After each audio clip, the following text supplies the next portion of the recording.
Greg Zuerlein now. He'll handle the honors to get us started. And off we go from Soldier Field. And this will not be returnable. It's out of the back of the end zone for a touchback. So here are the Bears now for their opening drive. They'll be led out by a first-round pick back in 2021 from Ohio State. It's Justin Fields.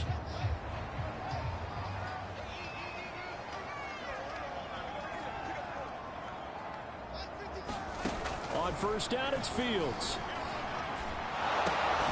And this is taken in by Darnell Mooney. He'll be dropped after a gain of about 6 across the 30 to the 31. They'll come up now 2nd and 4 from the 31. First carry now for David Montgomery. And some space here. And he gets us to the other side of midfield across the 45 before going out. Outside handoff to the right side. If you're a running back, you love getting the ball early so you have vision to see what's happening in front of you. Right tackle likes that call. Big play for him. But don't forget about the guys you always tell me on the backside sealing off. When they talk about cutoff blocks, making sure no one can leak from the backside, they can run a play down. And nobody leaked. Big play. Just a yard on the first down carry, so it's 2nd and 9.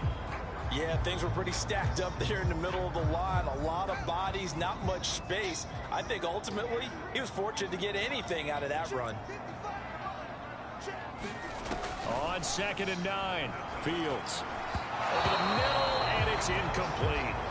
A lot of times it's the first read that you have. Maybe you get it in pre-snap, and he locked in on his target, but he was covered quite well, and that one's incomplete. He's got the first down here inside the 30. And he's going to get it down to the 14-yard line. And that's well executed there on 3rd down, and I love the confidence that they had to let their tight end try and find some space in the middle of the field, right in their quarterback's line of vision. And QBs love to make that easy throw, and they hooked up there for a first down. First down, here's the run with Montgomery. And he's going to get a solid gain of 9 before being brought down. 2nd and right at a yard. From the 5 now, 2nd and a yard. Here's Fields. And he's got Mooney in the end zone. Touchdown, Chicago. A 5-yard touchdown catch. And the Bears take it all the way down the field and score on the opening drive. You know, as a head coach, you can't hide everything from your team. They know that people think that they're not supposed to be on the field with them. So they designed a heck of a game plan, didn't they?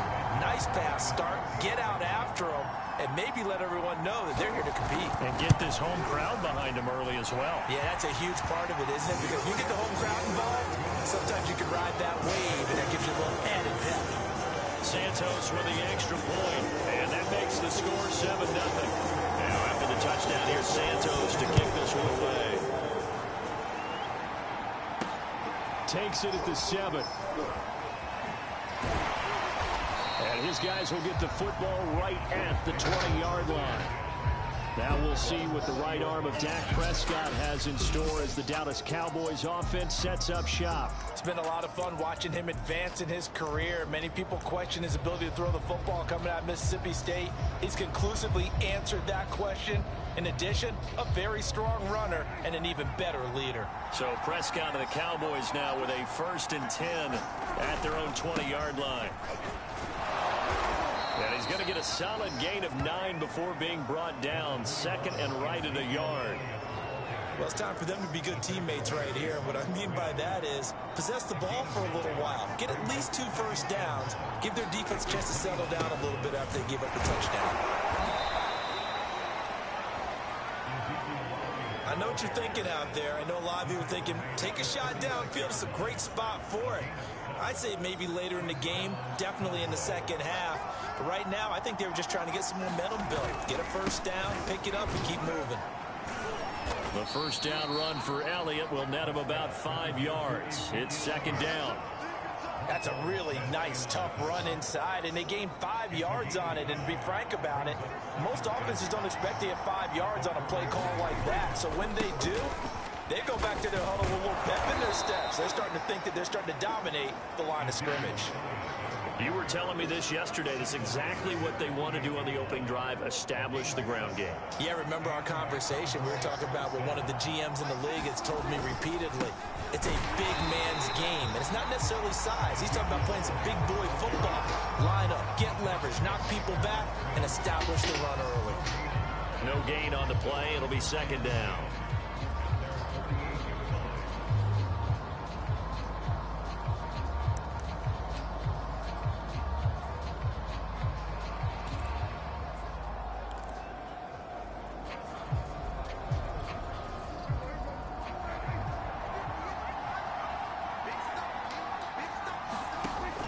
Gun. Here's Prescott. Able to hit his target well. And he's going to have another first down as the tackle's made here at the Bears 35. I think it all came together there. In-breaking route, drove it with excellent pace. Money throw right there to move the sticks.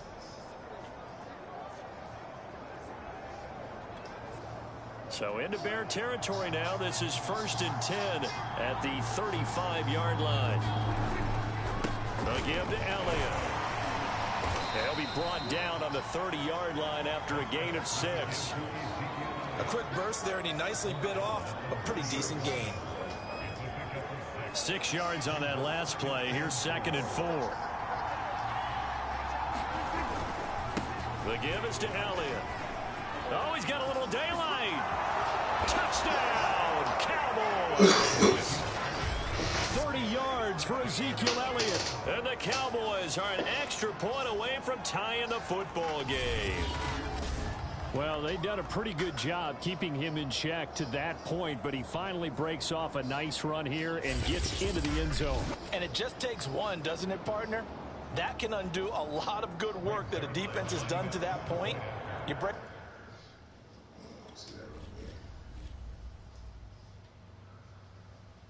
30-yard run.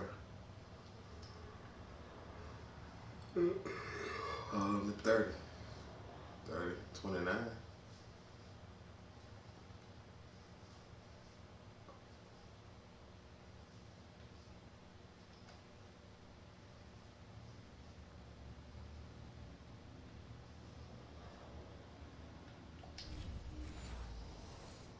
Off one right there, and everything suddenly looks bad for you.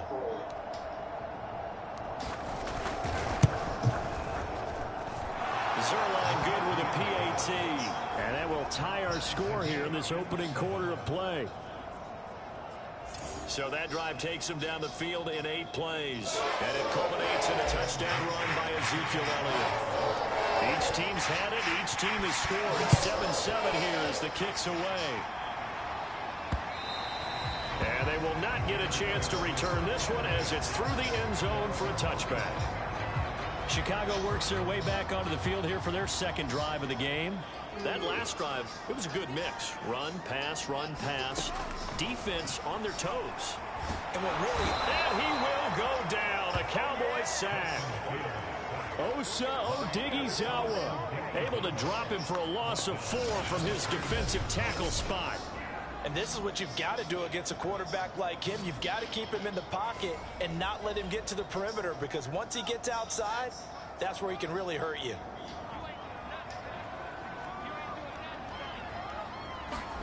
After the sack on first down, Fields toward the left sideline, but it's incomplete. Get ready for third down. Let's go back and recap here. The sack on the first play of this drive, that threw a wrench in what they were trying to accomplish, because they were compelled to throw the ball on second down. A running play was not in the work. Nowhere for Fields to turn, and down he goes. DeMarcus Lawrence in there to drop him for a 6-yard loss, and that will lead to fourth down. We had a pretty good idea that they were going to pressure this young quarterback, and that's now 2 sacks here in the first quarter. And yeah, this is a secret to exactly nobody, because if you're a rookie quarterback, you know you're going to see pressure. Defenses want to see how you're going to handle it, or if it forces you into making bad decisions. That's their... A nice job getting free on the return for 13 yards. And the Cowboys will take over the football with a 1st and 10. Second drive forthcoming here for the Dallas Cowboys. They had to go a long way on their last.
Tried to score the touchdown. This time they get at least a little bit more of a cushion with field position. I have to think that with this field position, after what they did on the last drive, they might want to take a shot right now and try and cut down the length of the drive.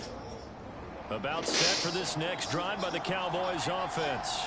The last possession, these guys were able to tie the game with a touchdown, and now they'll have a chance to move out in front. Yeah, let's give a big assist to the defense who got the ball back. The special teams went out there, handled things. They've got it. They've got momentum. I know they're eager to get out there and put it on display. Love the idea, love the concept, but you got to leave a little room on the sideline so he can fade into it when he makes the catch. That was thrown too close to it for the receiver to make a play. Pressure comes and down he goes. That's sacked by Khalil Mack. Okay, you know my bias is about to come out here. A lot of people think that the offense is just moving in the wrong direction. I'd say they're moving in the right direction because the defense is pushing them back. Former defensive guy. Now, as a quarterback, third and long, you really got to rally the troops here, don't you? Yeah, you're doing a big way. What else do you have to look out for? More pressure coming at you because it seems to be working pretty well. They'll need a big play here. Will Dak and the Cowboys after the sack. It's third and long. Looking to throw. Prescott going to take a shot for Gallup. Able to connect. Incomplete. I'll give them credit. They took their shot, but it's going to bring up fourth down. On fourth down, here's Brian Anger now to kick this one away. Back deep, Jakeem Graham. And he gets this away, and look at this. This is a good one. And that is much too long. That's into the end zone for a touchback. The Bears offense now gets set to head back onto the field. And on the last go-around, they really couldn't get anything going. They had to punt from deep inside their own territory, which means they're going to lose the field position battle as a general rule.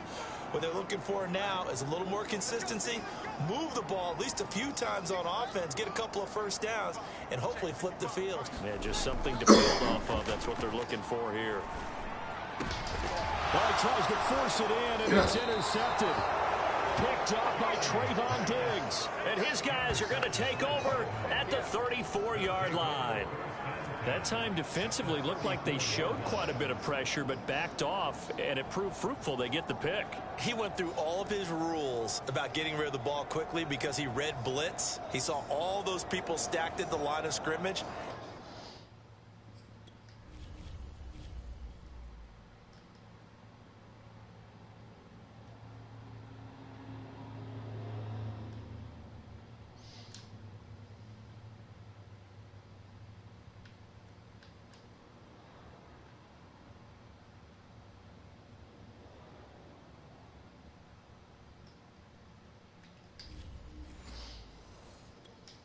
And then they fooled him by dropping into coverage. Now he's ready to get rid of the ball fast, but guess what? Too many defenders out there. Exactly as you described, an interception. A first down carry by Elliott. Give him 5 on the carry there, and it'll be second down. All right, Brandon, I know we're in the early going here, but those kind of runs, they're going to open up a world of opportunities for this offense going forward. After the pickup of 5, here's second and 5. They'll run with Elliott. And he'll go down here right around the 23-yard line. 76 yards rushing for him as he's got the afternoon off to a great start.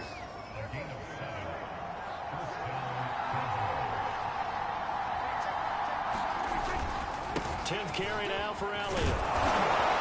And down inside the 15, shy of the 10.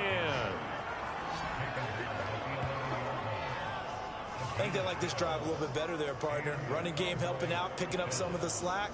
Because remember, the last drive, they went 3 and out.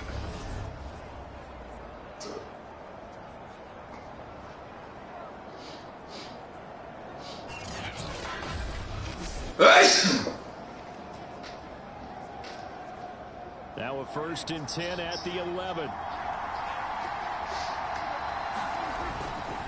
This is Elliott. And he's going to be met at the line of scrimmage and taken down.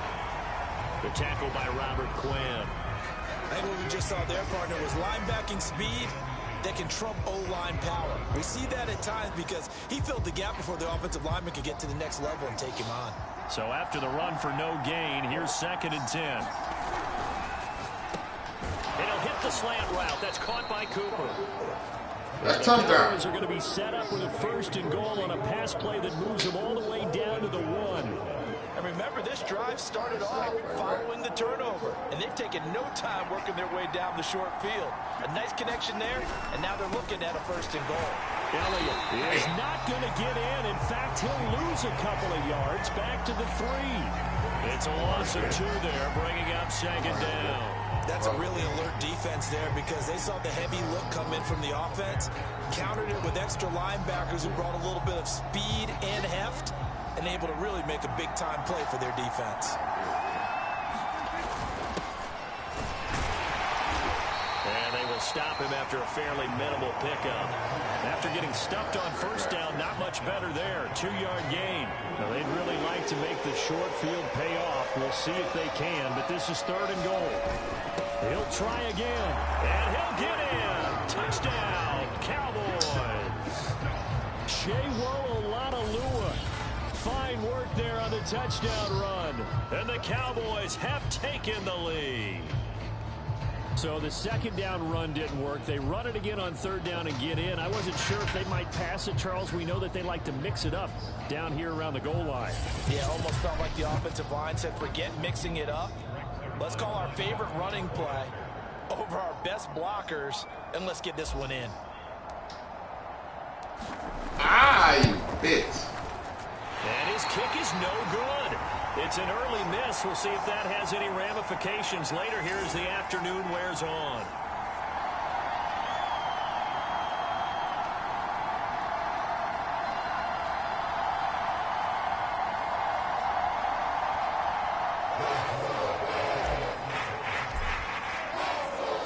Now he's back out there to boom this one away, maybe with some frustration after the PAT miss.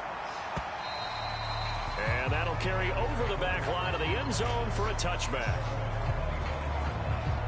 Here comes Justin Fields and the rest of the Bears offense. He's likely still kicking himself from the interception last drive that wound up leading to a go-ahead score. And he's going to assume all that came with that one, all right? That's all on him. But he also knows he's got to erase it from his mind and get back out there. This drive, very important. On 2nd and 9, Fields completes and Mooney on the slant. And they're able to get this one across the 35. And that's a more than acceptable read right there because it's zone coverage, so timing is everything. This time he waits for his man to come open, puts it right on him, and they pick up a 1st down. And this winds up a gain of 4 to the 41. I feel like I could see what he was thinking on that carry. Wanted to follow that big tackle through the hole. Ended up only getting 4 yards on the carry. I think he had designs on that one being bigger. And the play goes nowhere. Losing yardage back near the 40 at the 39. It'll go down as a 2-yard loss, and it brings up a 3rd down.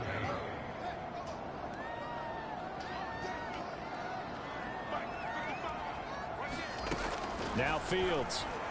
And the hook up here to Allen Robinson.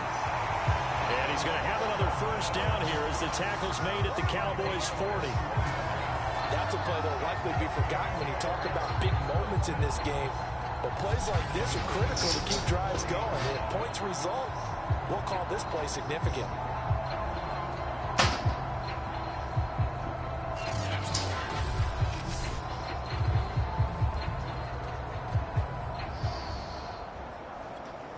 So from Cowboy territory now, here's 1st and 10 right at the 40. Handoff comes to Montgomery, and he'll take this ahead for about 4. 2nd down coming up. Well, that call makes sense because they've been throwing it well on this drive, and once again they show passing formation, showing the shotgun. Then they ran out of it. That was a nice play by them defensively, though, to hold it to a short game. And he's going to have another 1st down here as the tackle's made at the Cowboys' 26. This has to go down as one of the simpler routes in the playbook, but oh so effective. Nice completion there. Keeps the sticks moving. And he'll be taken down as that will take us to the end of the 1st quarter of play. An entertaining start to this one. More to come on EA Sports. Here's 2nd and 9, just a yard on that last run. From the gun, here's Fields. Buying time to his left. 6 yards there off the scramble, but it'll still leave him with a 3rd down.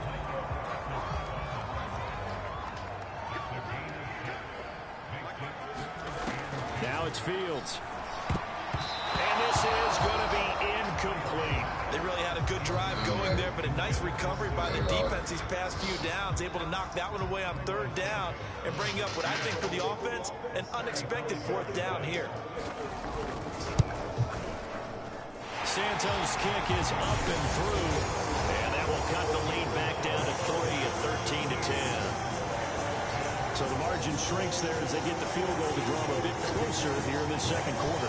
Yeah, nice snap, nice hole. They just want to keep this game close, so give them credit for finishing that one off with 3. Pollard elects to keep it, and this will come out to the 25-yard line. Zeke and the Cowboys ready to begin their next drive. He's in his zone. 2nd quarter already closing in on a 100-yard game. And that's the magic number for a running back. Anytime you get to that triple digits, that's all you're looking for. But he's got a chance to really exceed that in this one. Yeah, he does. That's been the gold standard for a long time, hasn't it, that 100-yard mark? It really has, and that never has to shift because it's in a game. It's a 1,000-yard mark. I'm wondering, since we've gone from 12 to 14 to 16 games, maybe we need to up that a little.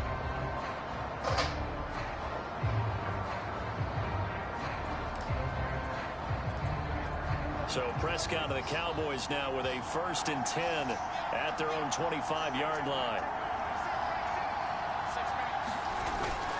He'll hand it off to Elliott to begin the drive. And this will be a gain of 5 as he gets it to the 30. That's a really good gain right there. They pick up 5 yards halfway to a 1st down. The only problem now in the huddle, everyone's going to want to touch the football. Be a lot of chattering now because they've seen that they can move the line of scrimmage.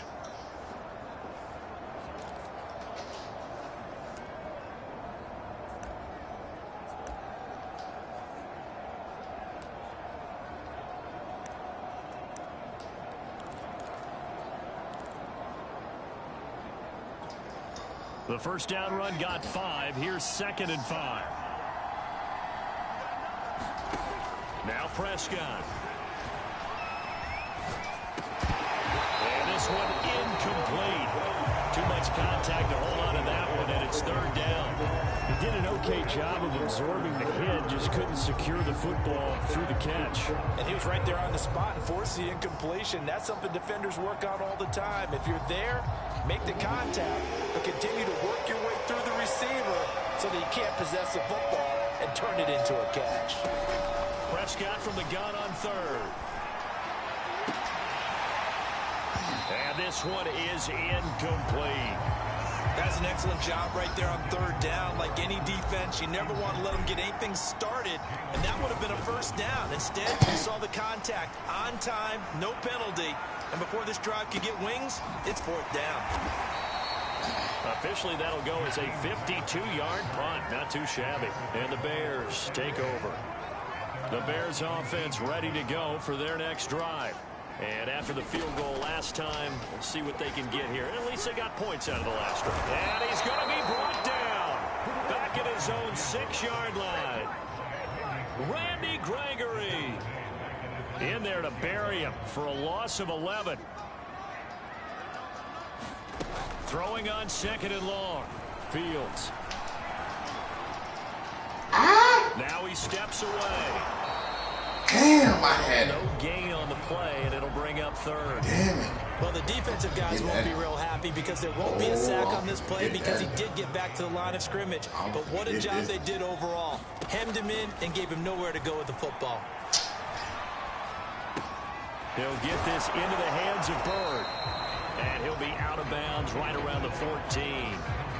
It'll be a gain of 8, but it'll also lead to a 4th down. I think that call was made not so much to try and get the 1st down, although they would have taken it if they could have gotten it, but to give their punter a little bit of space and try and help out their defense. Yeah, got the safe completion on 3rd.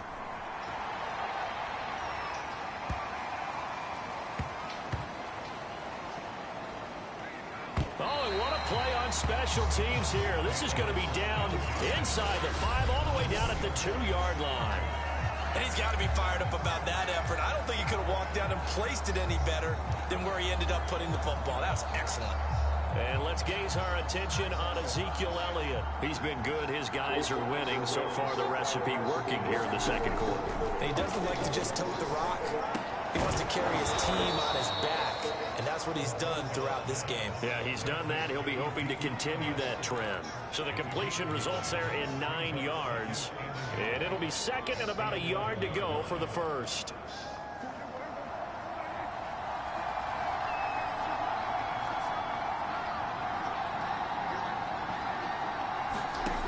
From the shotgun, it's Prescott.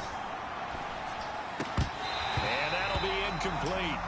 Took a pretty good shot as he tried to pull that one in. Couldn't hang on, 3rd down.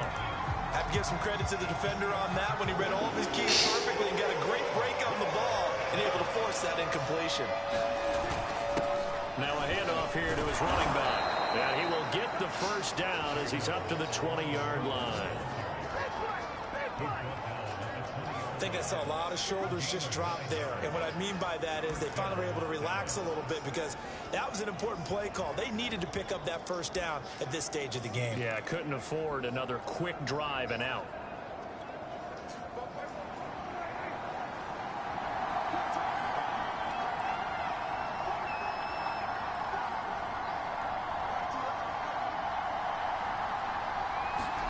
Prescott on 1st down.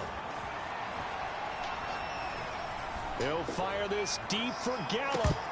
Oh, not sure he saw the linebacker there as that's batted down and incomplete. Well, the first 2 drives yielded touchdowns, so there's no reason for them to get to pull back on the reins. They pushed it downfield, looking for another one right there.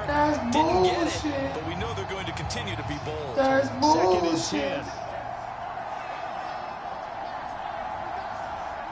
That's bullshit. Prescott from the gun. There you go. High throw, but he makes the catch. And they'll get it all the way up about 5 yards shy of midfield. So Amari Cooper out of Northwestern High School in Miami making a nice play there. And it's so funny that when I was going through the draft process when he came out of Alabama and was inquiring about him and his skills, they say it all began back in Miami. He really became a pro receiver at a young age because of his attention to detail and precision. But don't forget his athletic ability.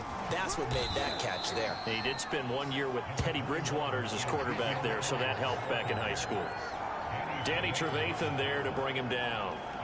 Well, on every play call, you realize it's not going to go for a touchdown. So a lot of your calls are setting things up for maybe later in the game, trying to establish the inside run with toughness now, hopefully get to the perimeter later. And let's face it, you could do worse than a 4-yard run on 1st down. And he's got it across midfield and into Bear territory. Back-to-back 4-yard runs. Now, look, if they just do that all the way downfield, ball ends up in the end zone, but that's a little difficult to do. Yeah, I think now 3rd and 2, that defense ready to stiffen up and stop that run. And he's going to have the 1st down at about the 38. Just about every coach we talk to says the crowd shouldn't affect us. That shouldn't be an issue. And then the next breath they talk about taking the crowd and taking them out of the game by picking up first downs and keeping them at bay. I think we just saw an example of that there, didn't we? Important to do, especially early in the game like they have.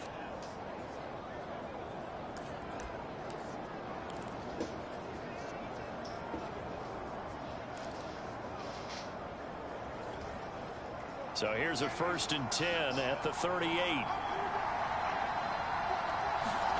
Prescott to throw it. And that's going to be incomplete. Too tough to hold on to that one. It's 2nd down. Normally being a big-bodied receiver plays to their advantage downfield. Go up and make the catch, take the hit, and pick up yardage. But in this case, the hit was timed really well and popped it free from his grasp. 105 yards rushing for him as he has been tough to stop here this first half. This offense has converted 2 third downs on this drive already. This is 3rd and 4. They go back to Elliott. He's been busy. And they'll get him down about 3 yards short of the first. Just a yard on the run there. That's going to bring us to a 4th down. You know, we might start getting some props here in the booth. You know, that one that says the D and then the fence that you put up next to it. How about that? They brought out the jumbo package and still couldn't move them off the line of scrimmage enough to pick up that first down. Impressive. They were ready defensively for that jumbo set.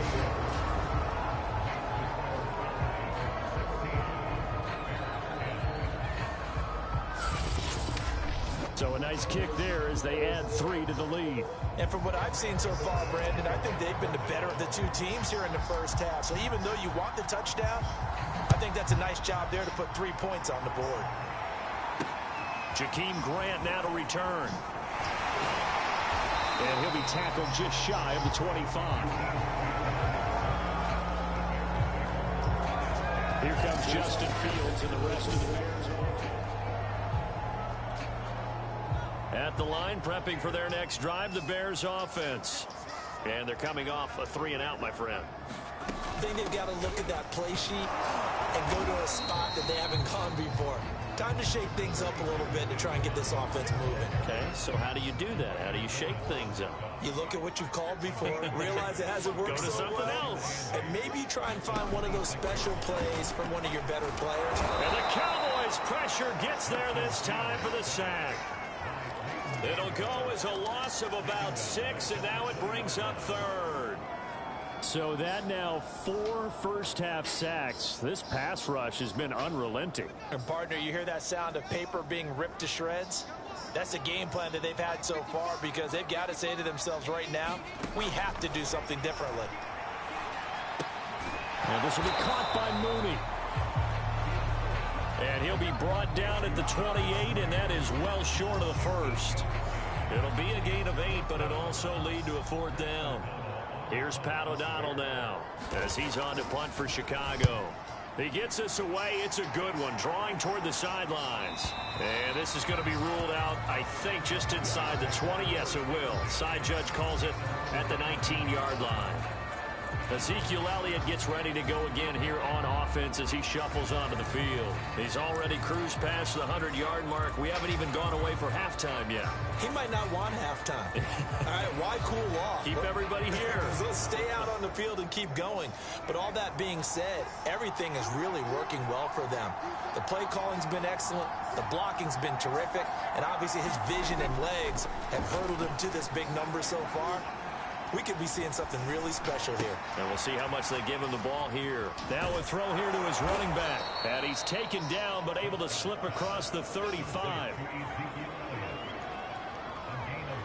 Another catch for him there on this drive, Brandon, and it looks like they're going to utilize him out of the backfield any way they can.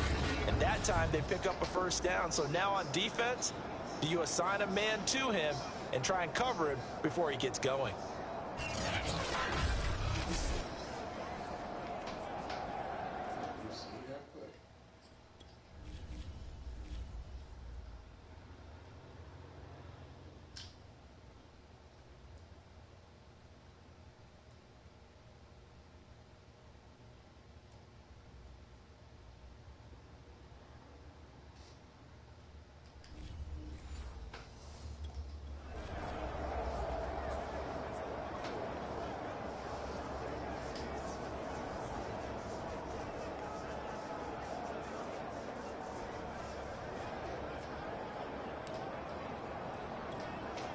From all the way up at the 38 now after a good start to the drive. Now Elliott. 112 yards rushing for him now to this point. Well, I think after that run, the defense getting back in the huddle and looking at each other and maybe starting to question their confidence a bit. They gave up a significant run, 6 yards, and now you're saying to yourself, how do we stop them, and do I have enough confidence to make a play?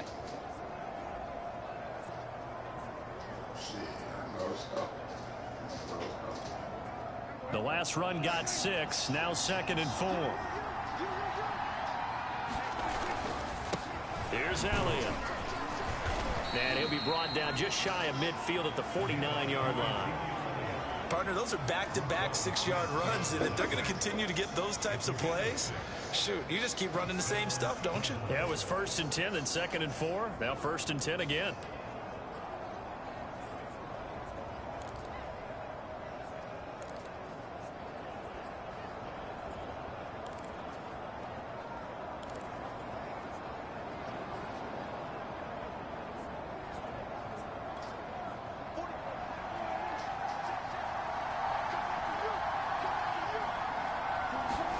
On 1st and 10, Prescott steps away to his left. Finds a seam inside the 40.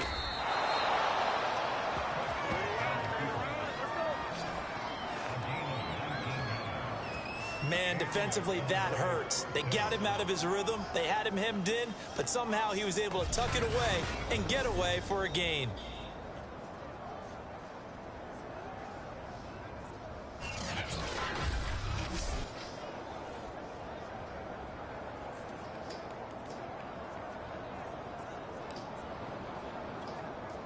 So into Bear territory now. This is 1st and 10 at the 32-yard line.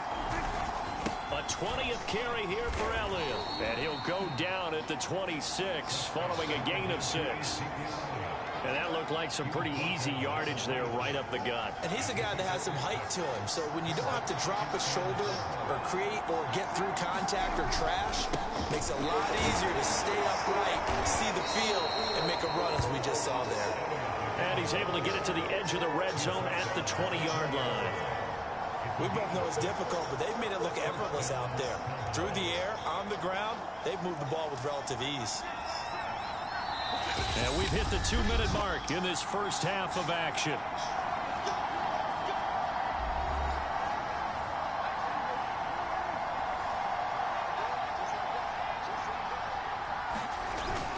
They'll run on 1st down. It's Elliott, and he gets it inside the 10 to the 9. Now, this is an example of breaking down a defense, because on a lot of these runs, he's getting past the point of attack, and guess what he's doing? Forcing the secondary guys to have to make a lot of tackles.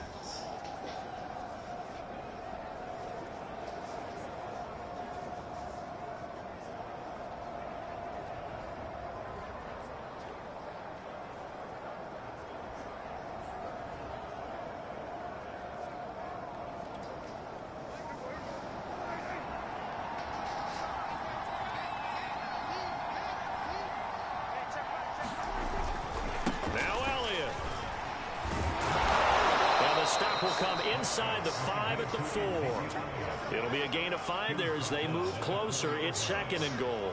Well, Brandon, we always know that once you score one touchdown, you're without a doubt. And so far today, he's got one, but was denied as he tried to get the second one. And he'll give it here to his running back. And he is into the end zone for a Cowboy touchdown. Chero Oladolua with his 2nd touchdown here in this first half. And the Cowboys will add on to their lead. And that's certainly an important score right there, because they gave themselves a 2-score cushion heading towards halftime. Now you got to force the other team out of their comfort zone, and it changes the way you approach the second half as well. How you want to do things on offense, and your defense feels much better too, having that lead. Zerline now for the PAT.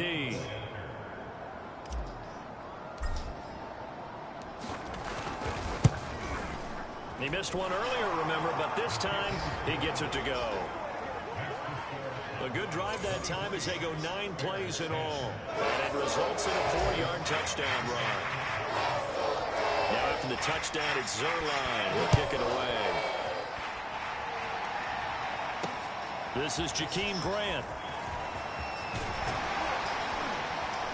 And a good effort on the return there. Gets him across the 30, up to the 33.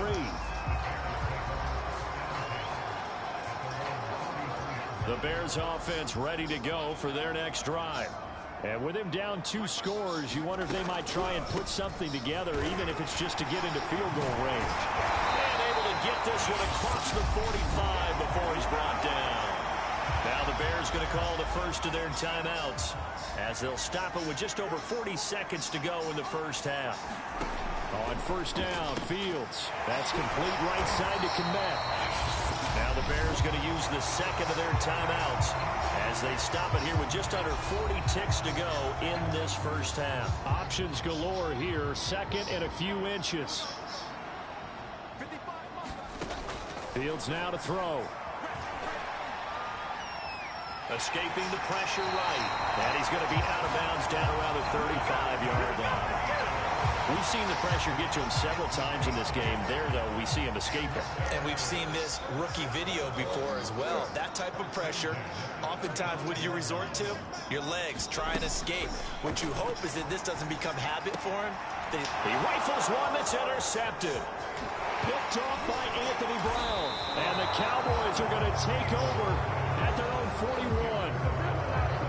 Second interception for him now here in this first half. And you got to think he's a rookie, Charles. How much does confidence start to become a factor? I think that's a great question because that's what they're going to check on when he gets to the sidelines. The coach is going to check on it. His teammates are going to check on it because when you haven't done it before, it's not something that's part of you. You got to see how you're going to react. Let's see how he bounces back. Yeah, because 2 interceptions for him in college and a half. I mean, that just didn't happen.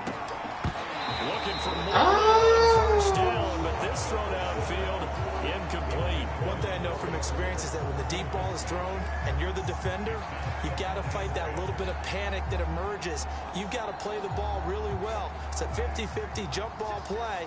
And guess what? They took a shot. How are you going to win it? And in this case, they managed to get it done.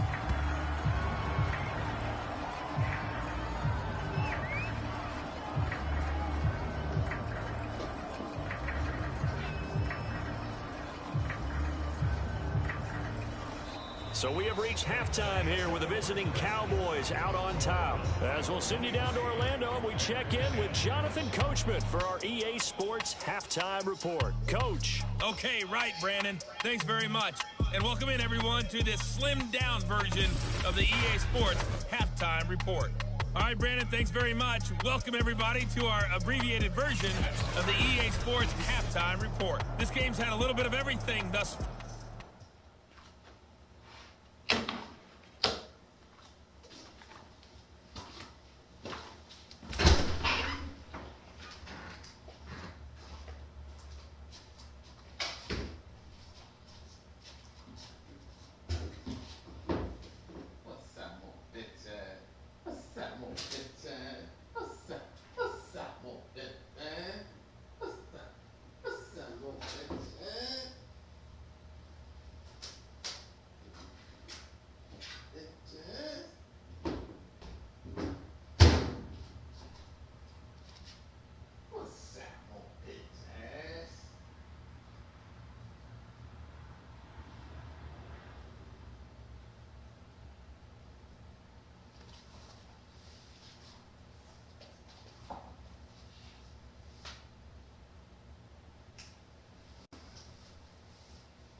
I hit a big ass in that bulldog.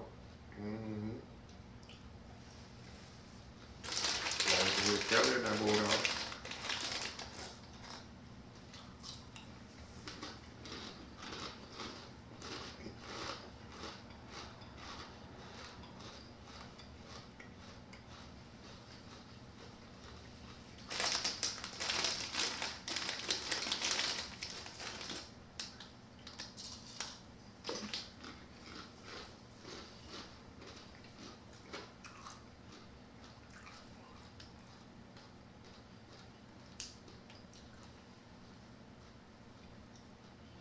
That nigga make some little money off this shit. Why do they fold like this? Every moment captured. That's the gift of work.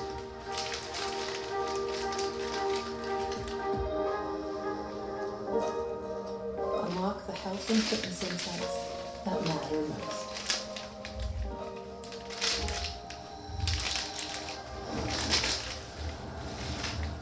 Shop now.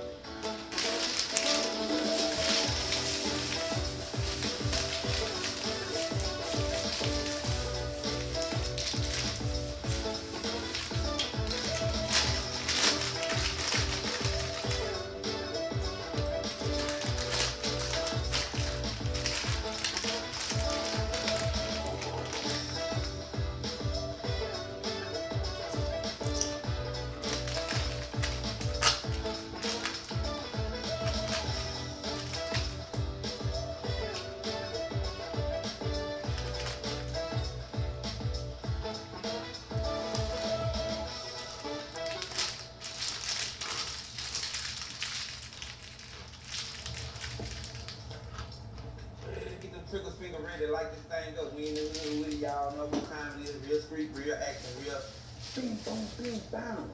Real bing bong, get the trigger finger blessed. Like. What's up, my man? Subscribe. Look. Yeah, that perfect can. Perfect can. Everything perfect, baby. Believe that everything perfect. I love you. Everybody who got addictions, keep fighting. Those who don't never give up, don't give up. Don't give up. Don't get that dope up. Don't get that dope up. Don't get that dope up. Don't get up. Yeah, don't get up. So right now we got somebody on the way. We go Jackson. Jackson, what the word is, Vanessa. So, no, it's gonna be a walk-off. We gonna show y'all a walk-off on camera. You got the paper. Because we gonna show you, gonna put it in my hand now. So hold on. And walk to the back of the house. And we gonna get in the car on the other street and be gone. Just show y'all how easy this is.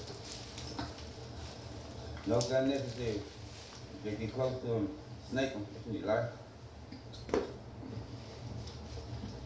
Get close to him, snake him. Yeah. Get close to him and snake something. So right now, y'all witness the streets in the flesh. Still Friday. I just had to stop the little one from killing some birds a minute ago. You know what I'm saying? It's action out here. We're in the real life.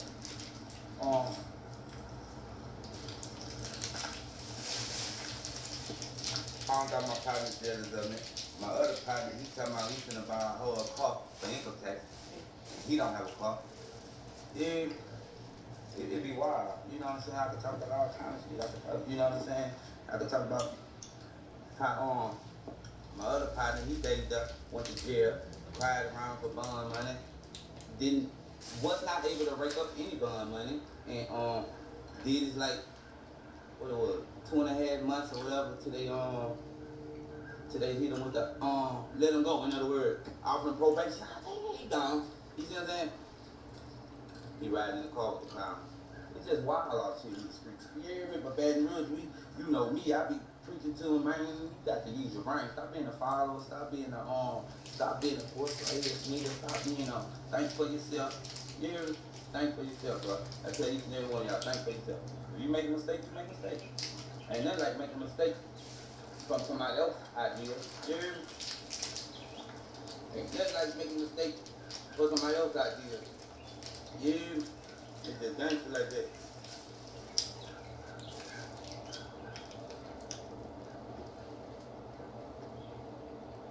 Hello.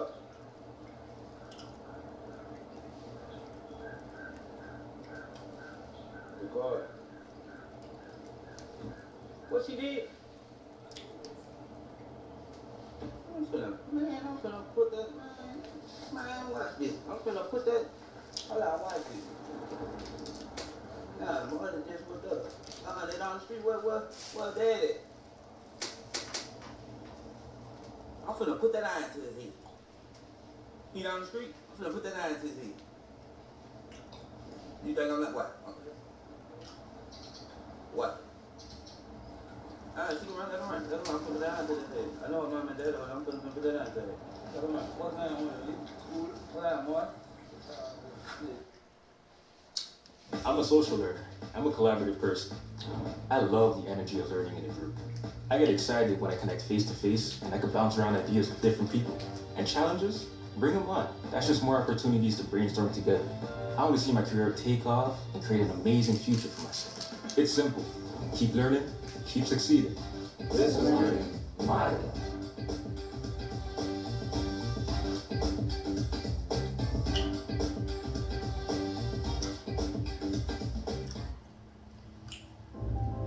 With the hustle of everyday life, it's easy to get caught up in the rush. But the holidays are the perfect time to share little surprises with your loved ones. It's a time to pause, reconnect, and create moments that bring a smile. It's the season for surprises. Give the gift of tennis at Tennis Warehouse. Alright, let me call you right back. Alright, listen to it. I'm gonna walk. Stay right there, boy. I'm gonna walk. Alright. I'm gonna walk. If you hear gunshots, just make a couple of blocks. I'm gonna be under a house somewhere. I'm gonna be right back, y'all. Alright. Now this is the game. Keep playing. Keep telling girl, oh boy, ain't no game now. Now look at you. Now look at you. Now look at you. Now look at you. Maybe you could. Yeah. Stay, bro. It ain't one thing to do. Ain't one thing to nothing, bro. You know, when I say, I be on the radar on law every day like the police. I do. Now here we go again on another. You know what I'm saying? I just stopped the kids from taking one another's life. Now I'm gonna go down here and threaten their life. Yeah. Man, yeah. It's wild. It's just wild. It's just so wild like this. It's so wild like this. Yeah. But ooh, I'm built for this. Ford Cup, built for this.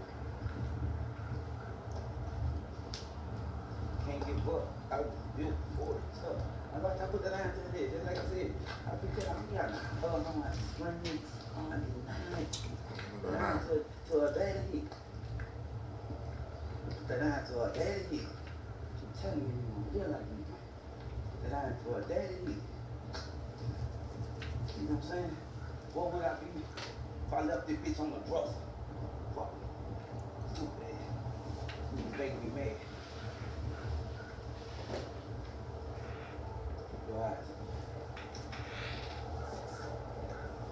I can't leave it on the dresser. I might need it. Right there. You come to that door and put that hand to it. I don't care. I ain't just see. They think I'm gonna be asking for her. I ain't asking for her. They think I'm gonna be asking for her. See, that's what they think. Just say I ain't here. Just say I ain't here. Just say I ain't here. I ain't gonna look for you. I ain't looking for you. I know the game. I know the game. Yeah, I know the game. Well, tell her this one. I bet this is, but you didn't over you. But be my trust me. Got sisters on the back. You died up there, I can't see what's going on. You right there. You stay right there.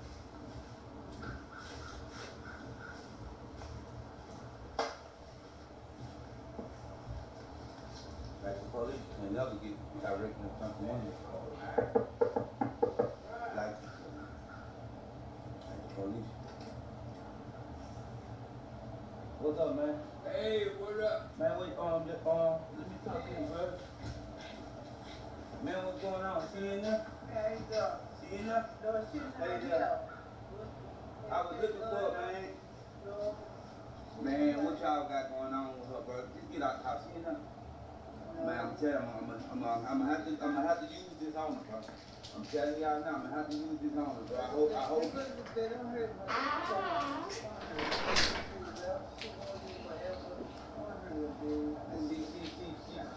I mean, I ain't gonna say she's dirty, but she doing what she's doing. She know, you know what I'm saying? She putting y'all in danger.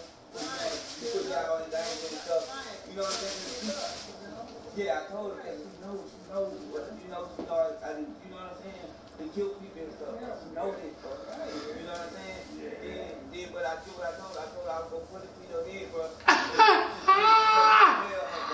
You know, so you can understand. I'm not, you know what I'm saying? That's what I told her I was gonna do, bro. So y'all can understand. I told her I was gonna kill her, bro. So that's why I don't mean to do this, y'all. I understand what she's doing to you, man. And what she's doing to y'all. You know what I'm saying? So I'm gonna ask y'all. Don't let her come back. That's all right. Don't let her come back over here. So when the thing go to swinging, bro, when it go to swinging, man, I don't understand. But I don't know if you fully understand, but it seems like you hold. Yes, ma'am. Don't come here no more.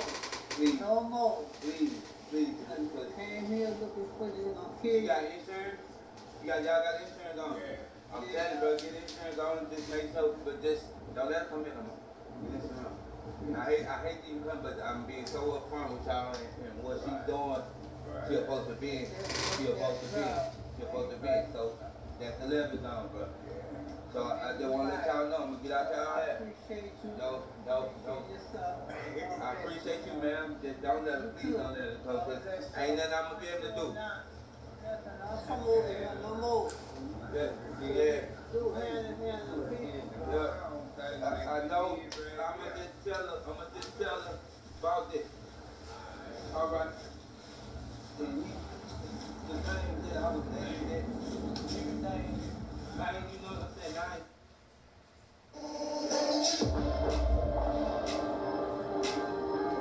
Every moment captured. That's the gift of work.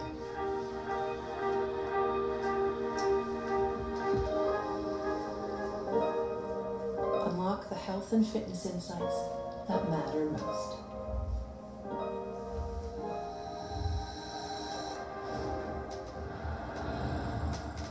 Shop now. Yeah. Welcome to AutoZone. What are you working on today? Hi, my check engine light's on. Let's see what our free fix finder service says. And if you need help, we can refer you to a shop. That's an easy fix.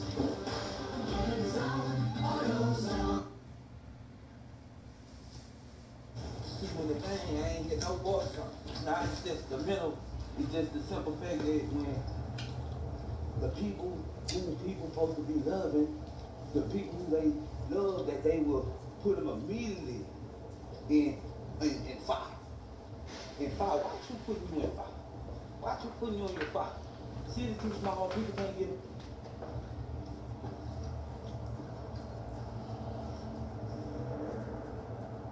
Like the nigga on my mind. What's that? Like the nigga on my mind. Now the city too small, and the things, how you doing, man? Come on, man.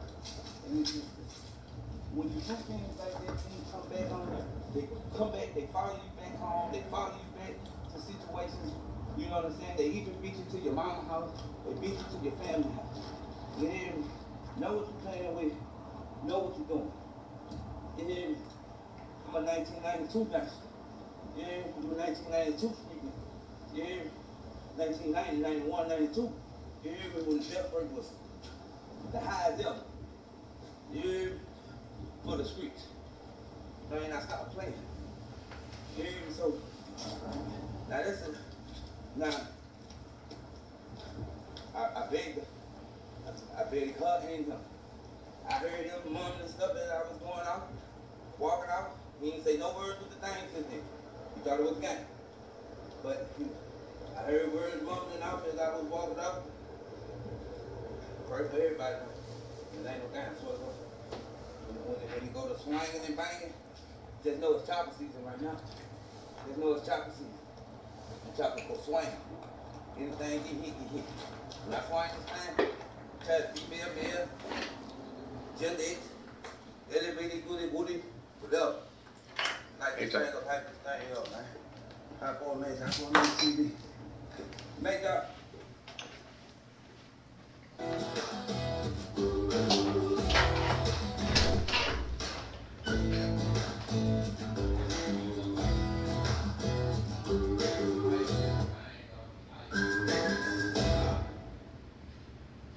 Bull have lost weight with Noom, like Clay Bossier, who discovered behavior change is the key to losing more weight on a GLP-1. When I was prescribed the GLP-1, I did not know how important protein or any nutritional value was to my diet. It's a psychological thing too. They're definitely teaching how to live a better, healthier lifestyle. Noom is teaching me the habits so I do not have to be on weight loss meds forever. I'm Clay Bossier, and I have lost 35 pounds with Noom. Get Noom GLP-1, now available at Noom.com.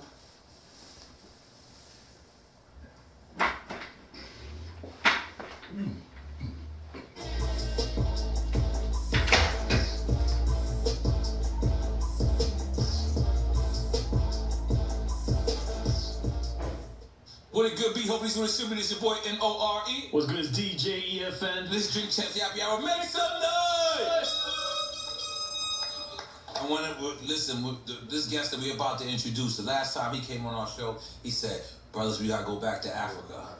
And it seems like since then, people are going back to Africa. They're going back to Nigeria, Ghana, so many different places that we gotta go. I know you've been to South Africa.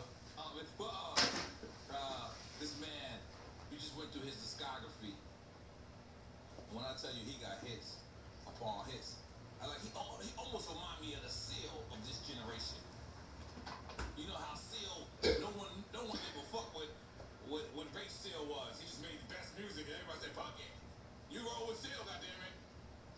He's the Seal of this generation. He got the illest haircut in the world right now. Hit after hit. My first time going to Africa, I'm going with here. I see he just went with Earn Your Leisure. Did y'all go to Africa? Actual Africa? Oh, wow. We're going to get into that.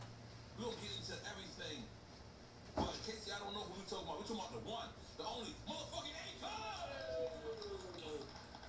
Now, Akon, it was very interesting going through your discography, and I'm listening to Locked Up, right? Because when I Googled you, one of the things that popped up was they said you was a professional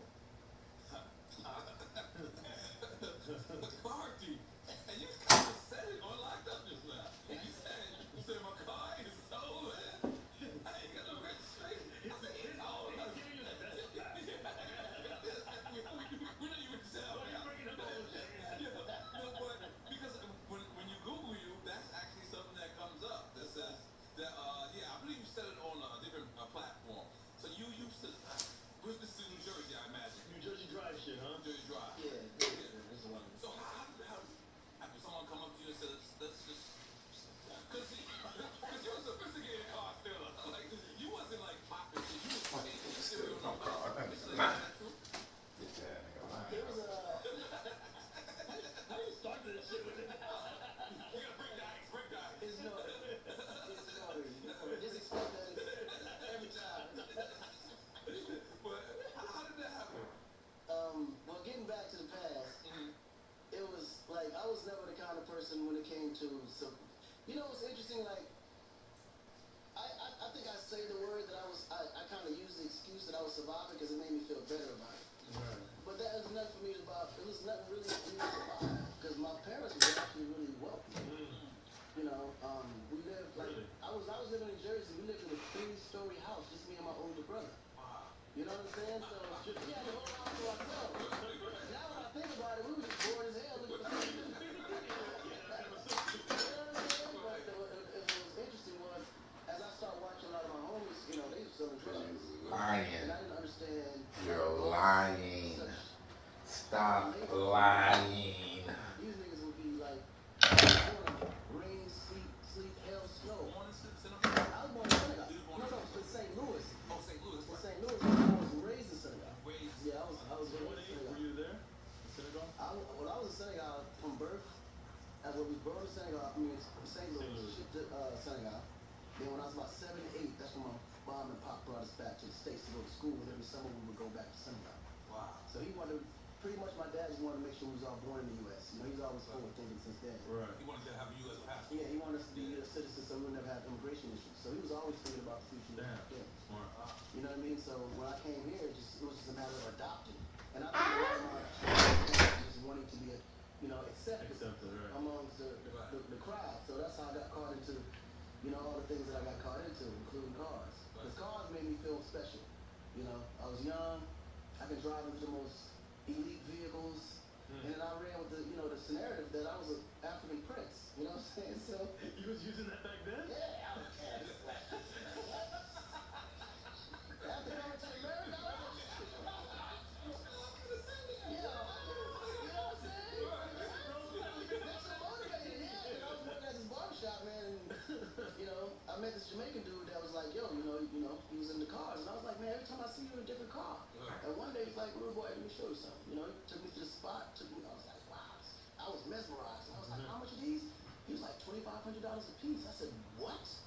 How is that? And he showed me the whole layout, and before you know it, I just copied and pasted.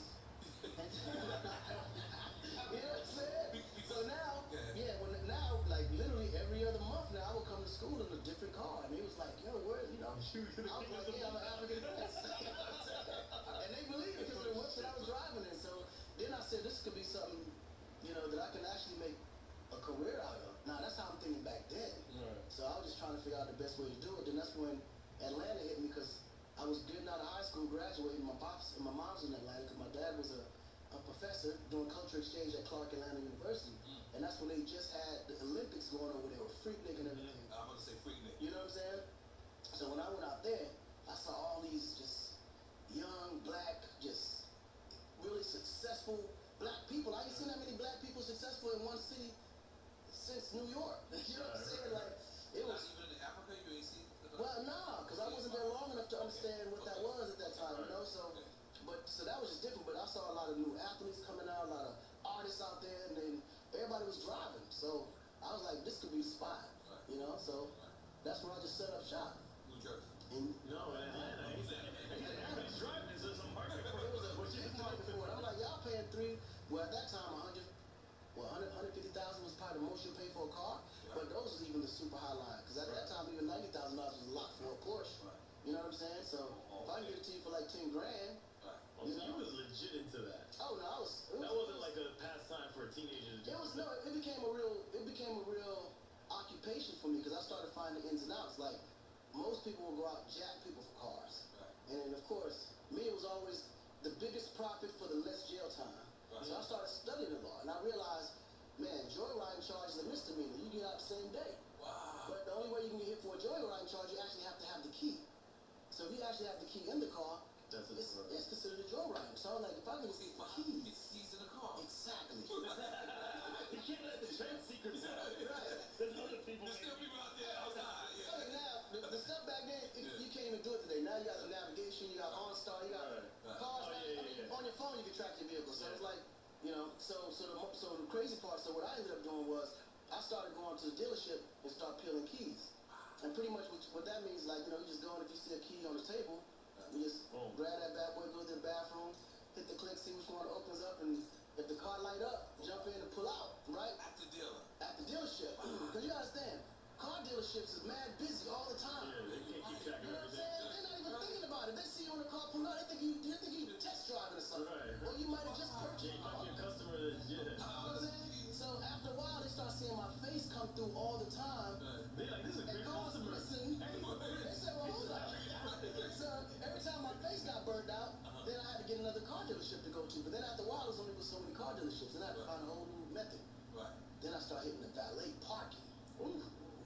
That's where the business was because you put the valet jacket on. No. Oh, okay. Well, He probably that's a great idea. That's a great idea, right? No, it actually ain't. It really ain't because what happens is clearly, like, first of all, it's not easy to get a valet jacket that matches the color that you're going. That's number one. And they know each other. And they all know each other. So they'd be like, yo, who are you? I'm like, what you want over here? Put your cabinet right now. Put your jacket on. Right. So I took the diplomatic approach. I said, yo, let me just negotiate with these things. Yo, well, how much like do you actually make? How much are they paying?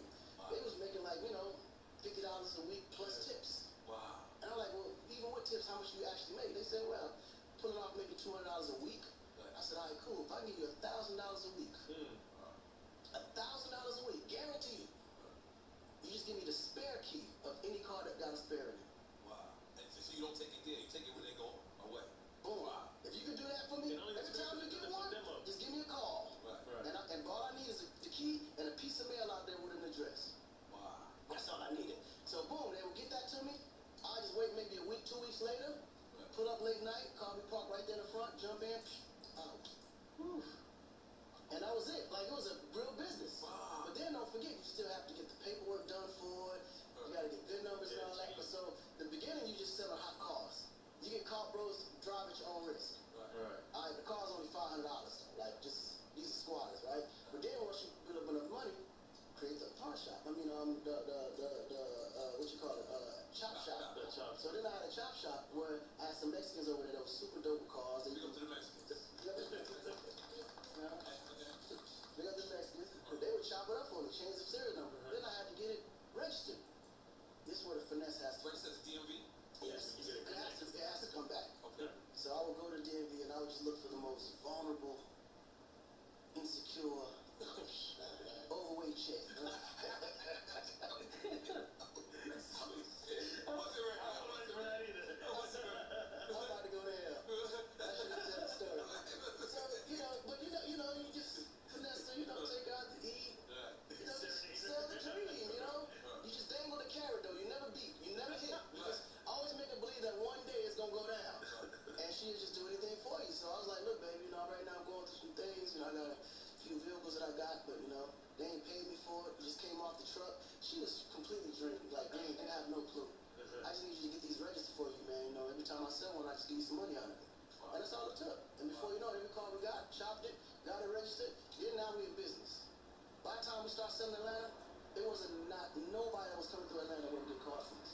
But let me ask you, how, if you ever got caught, how would you get caught? How would the police? Well, that's the thing. Okay. And that was a mistake that I made. Okay. But normally I never really get caught because I always went through middleman. So I was just a supplier, and I would give it to the person that would go out and sell it out. My only rule was don't sell squatters to dope boys, because that's how you get fucked up. Like, whatever you do, don't sell it to no drug dealers. Because the problem with them is they drive in any conditions, they move, they drive dirty, like they give you all the reasons for them to start investigating. Right. So after so many dope boys get caught, then now they're like, okay, well, all these cars are kind of the same. Right. Then you start following situations before you know it. It leads all back down to them, and then they're going to rat you out, and in time, that's exactly what ended up happening. Oh, shit. Yeah. So a dope boy got caught in the car and said, I got it from the Princess Zamunda. Well, see, what saved me was the fact that I never really met the customer. Oh. So when we went to trial, because I ended up getting to trial, nobody recognized him. So my attorney was just super amazing. He was like, look, man, he's a customer like they are. Honestly, I didn't know my car was even stolen. Wow. I was just driving. I thought it was legit. Well, now they know. Thankfully, stacked on the stage. I was about to say, stacked on the stage. It never happened again. That was a once in a lifetime opportunity. Right. Do you see let's get straight to it, man. You always get straight to something. Let's get straight to it. I heard so much beautiful music that you made. I'm trying to think, who the hell could battle you at Versus? And has Swiss and them been calling you? I know they've been. You know what? Actually, Swiss talked to my little brother about it. He talked to Boo about it. And Boo kind of hinted it to me. But I was just never, I don't know. I think I I love versus to watch them. But I think some legends, and they're right, I thought it was a mistake for them to get on it, because I think sometimes when you contribute to a culture this big, your music should never be compared. It should be more celebrated than, you know, competed to an extent. I know maybe in the beginning it probably wasn't meant to be competition, but it's now turned into a battle. And I don't want to put myself in a position where I'm kind of relinquishing someone else's legacy. Because I really don't believe there's too many people that can go against me. At Total Wireless, we got your back every day. Others, not so much. Just look at the facts. We run on the network with America's fastest 5G speeds for as low as $25 a month. $8. Back then, we locked your price for 5 years. Not then. Back then. And to top it all off, we'll give you up to 4 free 5G phones. So back those guys, right? We've got you covered. Get the facts. Then switch to Total Wireless.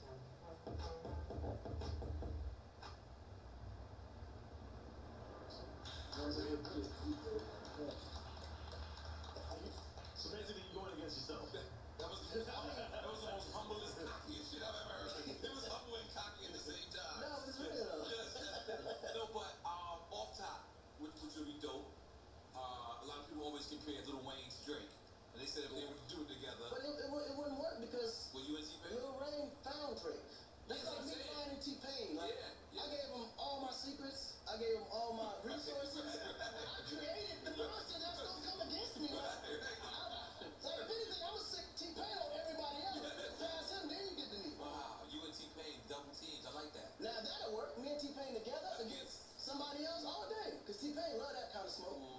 T-Pain for all that. I got goosebumps. You know what I'm saying? First double team. I don't know about that, man. Because that's too dark skin against light skin. No. Wait, this dark skin. Okay, hold on. But let's think about that. It should be R&B singers. I mean, it can't be Chris Brown and Usher. This is the thing. Ooh, Chris Brown and Usher. That honestly would be. I would love to watch that myself. That's what I'm saying. Like I love to be entertained by it, but it's also that fear. Right. Because what Usher built. Like sometimes, the scariest part, and I think most artists probably agree. He might come out with roller skates. No, but all that's cool. Confuse all of us. Yeah. But see, this is the thing, right? This generation don't appreciate music the way our generation did. Right. So the way we value what Usher brought to the table, this generation may not see that. It may lean more towards Chris, and vice versa. The elders might not, appreciate what Chris brought to the, to this industry. You know what I'm saying? Because even now, when I look at Chris Brown, I always believe that he could have been the only person that can come behind Michael Jackson. Right. Chris is that talented. Like, he is fucking genius. I mean, from an artist standpoint, from a performance standpoint, imaging, like, he's a global superstar. You know what I'm saying? But I think sometimes it's a matter of how we harness and how we, package our talent that we can claim and take it to that next level. It's almost like, okay, let's say if we introduce the versus concept to the pop community. I want to see that. They're going to turn it down. I want to see Christina Aguilera against Britney Spears. But they're not going to do it. Yeah, they want to do it. Listen, Aguilera against Britney Spears? I'm in. Listen, I mean, that's a different kind of versus. Let me explain. NSYNC against Backstreet Boys? I'm in. No, we would all be there. I'm in. But that day will never come. You know why? Because they see things differently. They preserve culture. They preserve legacy. We compete against it. Like, blacks and whites are two different mentalities. We're combative. Like, we're South African whites or regular whites? No, whites, period. Let me explain South Africa. Let's get back to South Africa. The intro was just so amazing, so I couldn't cut you off. I couldn't cut you off. Yeah, well, I never been to South Africa. Let's be very clear. South Africa is the real Africa. See, this is what happens, right? Any amazing part of Africa that's beautiful, that attracts tourism, they say, well, that ain't really the real Africa. But if it's poor, impoverished, and full of diseases or plagues, oh yeah, be careful. Don't want to be in that part of Africa. So they claim the poor part for Africa to say, okay, that's Africa. But then if there's anything that's enticing or inviting about Africa, they say, well, that's not really the real Africa. And that's what we got to break. Because, to South Africa's credit, they had help by the British to actually help to develop. That's the apartheid, right? Right. Yeah. Which was the smallest population, mind you. Period. But those are real Africans. Like them white boys over there. Yeah. Some of them are more African than the actual Africans. That's why they're called Afrikaans. Like them niggas is ghetto shit. And what's crazy, certain parts of Africa, of South Africa, the white folks are the ones in the ghettos. If you go to South Africa, the richest people in South Africa are the black ones. Like white people, the mulatto is in the first position in Cape Town, in the flats. Bro, Cape Flats. Johannesburg, like everywhere you go, there's areas where there's poor people, but the poorest areas are the poor parts where the white folks are. Yeah. Wow, I didn't know that. Yeah, it's a matter of fact, it's a Netflix special on that. It's a Netflix special on that. I gotta remember the name though. But if you Google, if you search South Africa on there, it'll pop up on. Or watch my documentary, Coming Home South Africa. And I'm telling you, they have an amazing hip hop scene. And I went to Johannesburg, and they got a spot called what is it called? Cool. Oh man, Slaughterhouse. And it's in their language, and it's like a crazy MC battle place. It's dope. Dope scene out there, man. Right. I'm not sure, man. What you not sure? I just want to go to Ghana if I go first. But what not Nigeria. I want to buy a fake credit card or something. You know what I'm saying? Like, I want to see. You got that stereotype on it. I want to get scammed, man. A good holiday party has a few key ingredients. You got Tito's, dogs, sweaters, dogs in sweaters, or you can just put a sweater on your Tito's. Boxes decked with bows, crackling fires to warm you up, with festive cocktails to cool you down. Let it pour, y'all.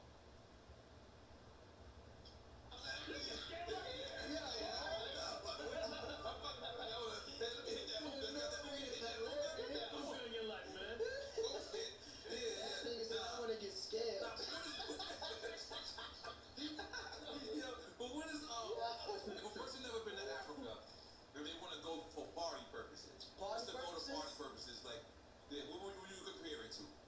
What place? Alright, so I would say Nigeria is compared to New York City. If I had to compare some. That's definitely scammers. There's scammers everywhere. New York got scammers too. Come on, I'm just being honest. You didn't get them emails? That Nigerian prince probably. Come on. I ain't the only one that got them emails, goddammit. Definitely I got them emails. I'm a Nigerian prince. You gotta send me 1,500. I got you. Something, y'all. Dr. Selena's room. This could be debatable, but the Nigerians are the most smartest people on the planet. Yeah, absolutely. I promise you. There's nobody more smarter than the Nigerians. Now, of course, there's a few bad apples that came out. You know what I'm saying? Smart too, though. No, they're extremely smart. Yeah, they just put their intelligence out in the wrong place. If they would have geared that towards something more, positive and productive. Because the ones that did, there's more billionaires being made in Nigeria than anywhere in the world on an annual basis. Took that email. But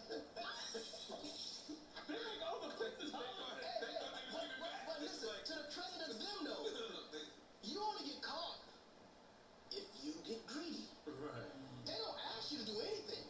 They just present it to you, and then your greed get caught in that ring. I'm giving 1,500, right. 50,000. Greedy and they're not putting it up there. They're just giving you a proposition. And then your ass with your greedy ass took it. And then what's crazier is that after you get got, there's nobody else to blame but yourself. Because you know better. I'll be honest. Anything that's too good to be true is always too good to be true. What's the nigga they was hunting him down and they made you buy the shirts? Hush puppy? Coney, right? Coney. I donated. That was Africans that was doing that. I don't know who it was.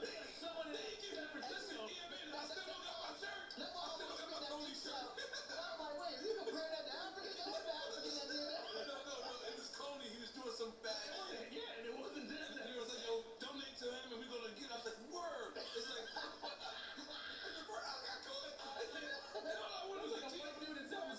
I wanted was my t-shirt. They didn't give me my t-shirt. And that's when I started complaining. I said, something ain't right about this. That is too funny, boy. So you say Nigeria is the first. Well, I mean, it depends on what you're going there for. Like, every place has its destination and has a specialty for what you want to do. Huge continent. Huge. It's North Africa, listen, South listen Africa. how big Africa is, right? You see how big United States is. Right. You can take 5 United States and fit it inside 5 of U.S. I mean, all 52, 3, 4 states, whatever. You can take them all, put them inside Africa 5 times. That's how big the continent is. That's how big it is. So it's a matter of like, and it's any and everything you want to do. Like you got East Africa, you got South Africa, you got West Africa, North Africa. Everywhere you go, there's destinations for what it is you want. So it depends on what you're going there for. Right. You know?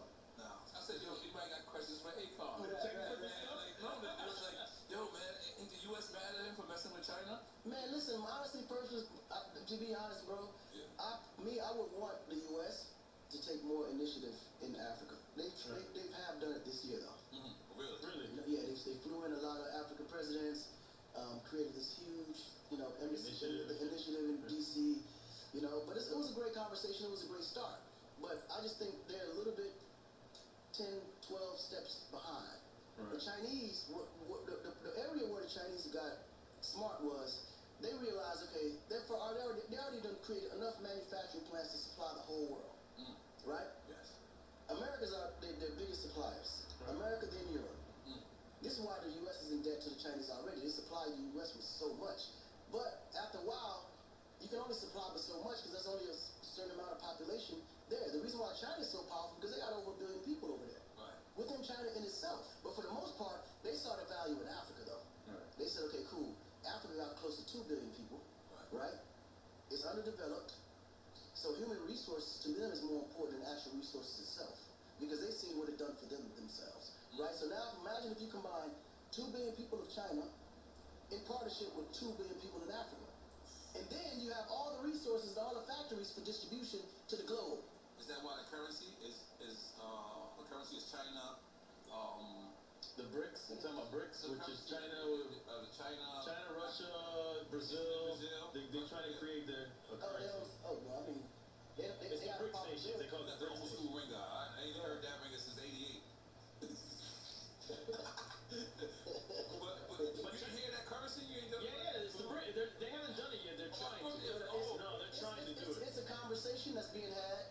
Of course, it's going. And Saudi Arabia is kind of like in the mix of that. The U.S. dollar if that happens. Right. So I don't think it's going to be something that's going to be easy to accomplish because it's just too many interests at play. But if it does happen, it's going to be a U.S. is going to have a huge problem. Right. And China's been involved in Latin America too. They're doing the same thing. They're involved everywhere. You don't understand. They have been quiet. Right. You can go to any hood, anywhere in the world, and you're going to find them. That's what they're doing. And then you go to any place in the world, there will be a Chinatown. Always. And this is going back. They've always been non-controversial. Yeah. Right? You been to China? I love China. You love China? Really? I love it out there. I just can't stay there too long, though. Why? I need the food. The food is just, it's not my type. Right. The food is there. It's small? It's just so small. No, the portions are pretty small, but it's just too healthy. Really? It's too healthy. You need some gluten. I need fat, I need cholesterol. I need all that. Like, I can't. Is that American shit? Yeah. It's too healthy. Okay. Yeah, it's too healthy. One of the things that Michael Blacksmith, who's my friend, but he turns me off every time I see him eat it. Why? The way he eats fufu is horrible. Have you ever seen him eat fufu? He go. Then he put on his face. He's like this. I'm like, how do you tell me this good? You go like this. I'm the only one who follow Michael Blacksmith. I'm the only one. Listen. I mean, I swear to God, and he be like, after he pulls his hand away from his mouth, he acts like he's enjoying it. But as he's chewing it, he puts on a pit bull face.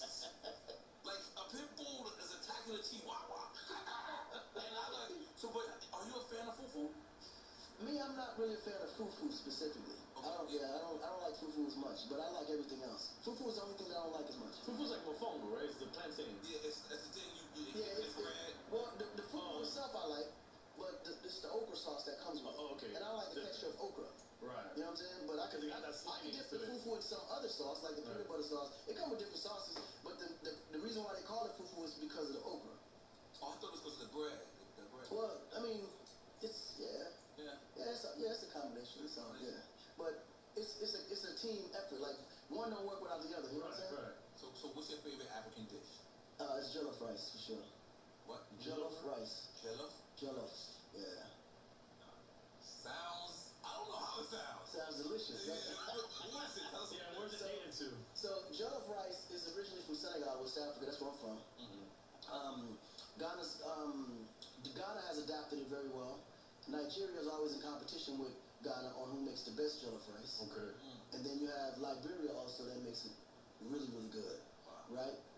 But it's an old traditional recipe that's made with rice and tomato paste. So the tomato paste is what makes it red. Right. But in Senegal, you have two types of jollof. You have the red jollof and then you have the white jollof. The white jollof is made with like onions and, you know, more broth. Right. You know what I'm saying? But the taste of it is just, it's like an African version of fried rice to an extent. That's probably the best way to kind of explain it. Because after the rice is done, they let the bottom of the rice burn. Yeah. So it's like you get that burn smoky, and then that smoke goes through the rice and you can taste that smokiness in it. It's delicious. Cubans do too. The burnt part is the part that yes. This is why I be in the DR a lot. Whenever I eat that, boy, it reminds me of jollof. You know what I'm saying? So we all know that music. We all know the original man comes from Africa, right? Right. I remember, you know, reggae music coming, making its mark. Then Spanish music, all that, so on and so forth. But it just kind of like seemed like it 360. And now it's like Afro beats is like so fucking popular. Right, that's huge. I never saw this coming. Like I never saw it. Honestly, we know that music originates in Africa, so for it to come back, it's something that's very, very beautiful. But I personally didn't see this.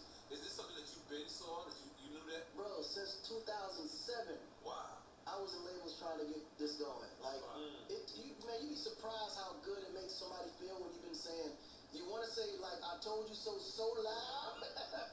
You know what I'm saying? Like, but I think Latin music kind of came through the same tunnel.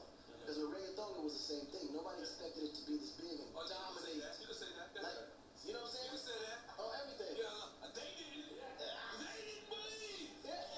God did y'all playing with this shit. Right. You know what I'm saying? So I think it's the same thing. I think now people are getting more, open to different sounds and different music. Now they actually start, you can now see melodies change into something that sounds familiar to you that back then was foreign. You know what I'm saying? So when you listen to a lot of the Afrobeat music today, you're like, wow, it actually makes sense because when you go from reggae music to reggaeton and now Afrobeat within all in the span of 10, 15 years in America, it's like, it's all the same. You know what I'm saying? It was a matter of who was the gatekeepers that would allow that music to come in. And that was the challenging part, trying to get them to understand that, yo, this is bigger than you think it is. Right. Yeah, like, internationally, this is huge already. Right. If it breaks in America, this could be the biggest turnover for y'all from a financial standpoint that you've ever seen. But it's just a matter of now digital actually allowed that because of YouTube. You think they were trying to keep people from working internationally that closely because it might change the way that business is done domestically? Actually, I wouldn't go that far, but I would say that they didn't understand the music well enough to know how to move it around. Okay. And I think a lot of the times when you look at executives, they kind of move on either excitement because they know what they got, or on fear because they don't know what to do with it. You know what I mean? Instead of just putting it out and letting it find its own audience, they want to be the A&R to decide what goes out and what's going to be a hit and what's not. They're not even what the mistake is. Right. Because they don't, they make the decision according to what they see. Right. And most of them never even left America, so they wouldn't even know where to start. Right.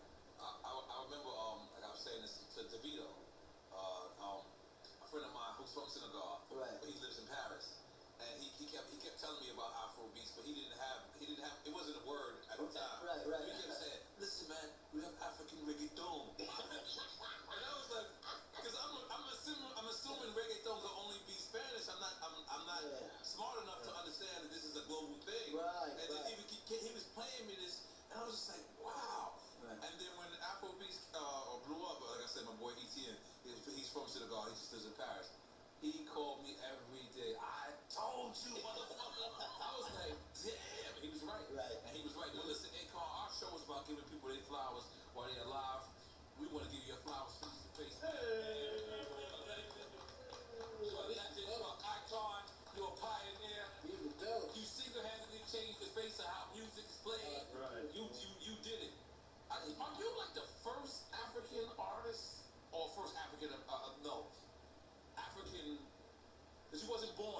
born in St. Louis. But at Total Wireless, we got your back every day. Others, not so much. Just look at the facts. We run on the network with America's fastest 5G speeds. They don't. Back then, we give you 50% off the total 5G unlimited plan. That's only $25 a month for one line. Not then. Back then, we locked your price for 5 years. They don't. So back those guys, right? We've got you covered. Get the facts. Then switch to Total Wireless. obviously, you still considered. Well, I mean, this is the thing. Like, I don't think where you're born decides who you are, right? Because in our case, my mom and father was born, raised, full-blooded Senegalese. But Pops decided to make sure we was born here, just to ship us back. Yeah, it was a transactional reason. You understand what I'm saying? So that's why when I identify with Africa, it's just a little bit different, because that's where my childhood began. And then when I came to the States, I was here just more to go to school, because every summer we would go back home. Until I graduated high school, I decided to stay. Let me ask you, the whole thing with New York Puerto Ricans, right? Right. And then Puerto Ricans from the island. Right. Right? And for years, Puerto Ricans from the island just thought they were better than us. I'm sorry, that's how we felt about y'all. I'm sorry, like we felt like they were like the real Puerto Ricans, and like, I mean, actually, at certain times, they actually technically they are. I was about to say, technically they are the real Puerto Ricans, because y'all are more Americanized. Yeah, but they rewatch us on TV. Yeah, that's not. But they just say it's a little bit different. You know what I'm saying? We grew up with chickens in our backyard.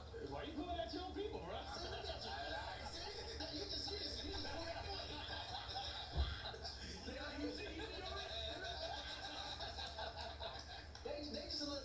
The Puerto Ricans in Puerto Rico are a little bit closer to the culture. Yeah. And I think that's what they're trying to say. They're not saying that you ain't Puerto Rican. They're just saying, well, we're actually here. You know, it's a place in Puerto Rico called Loiza. You know, that's where the slaves got dropped off. Right. You are light skinned out there compared to them. No, I know. Listen. But all of those niggas came from Senegal. I'm not even joking. No, for real. That's what they said. That last spot, they dropped off in Puerto Rico, they dropped off in Haiti, and then Haiti became Dominican Republic because of the Spaniards came and mixed up with the Haitians. Wow. Yeah, they're all Portuguese. You hear that, Mr. Lee? Yeah, so Portuguese, y'all niggas is more African than we are. Why do you think y'all move the way y'all move? Why do you think y'all say the word?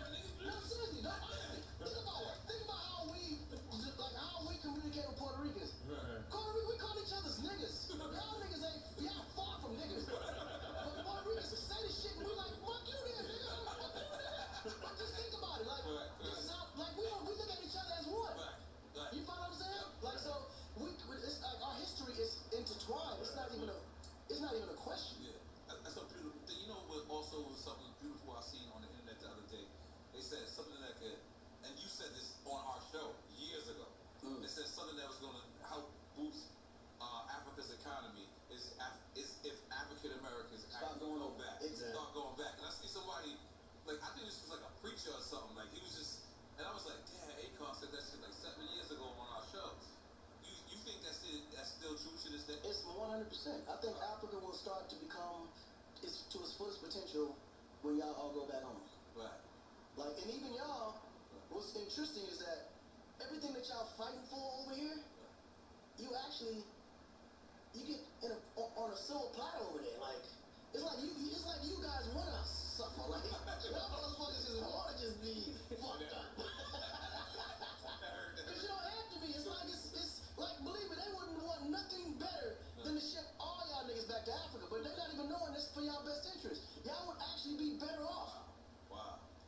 You know what I'm saying? No more crying, no more, like, marching, no more getting killed by cops, no more crying racism, because y'all are the majority over there. You know what I'm saying?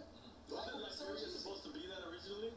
Well, wasn't it a return? A lot of the free slaves helped create Liberia?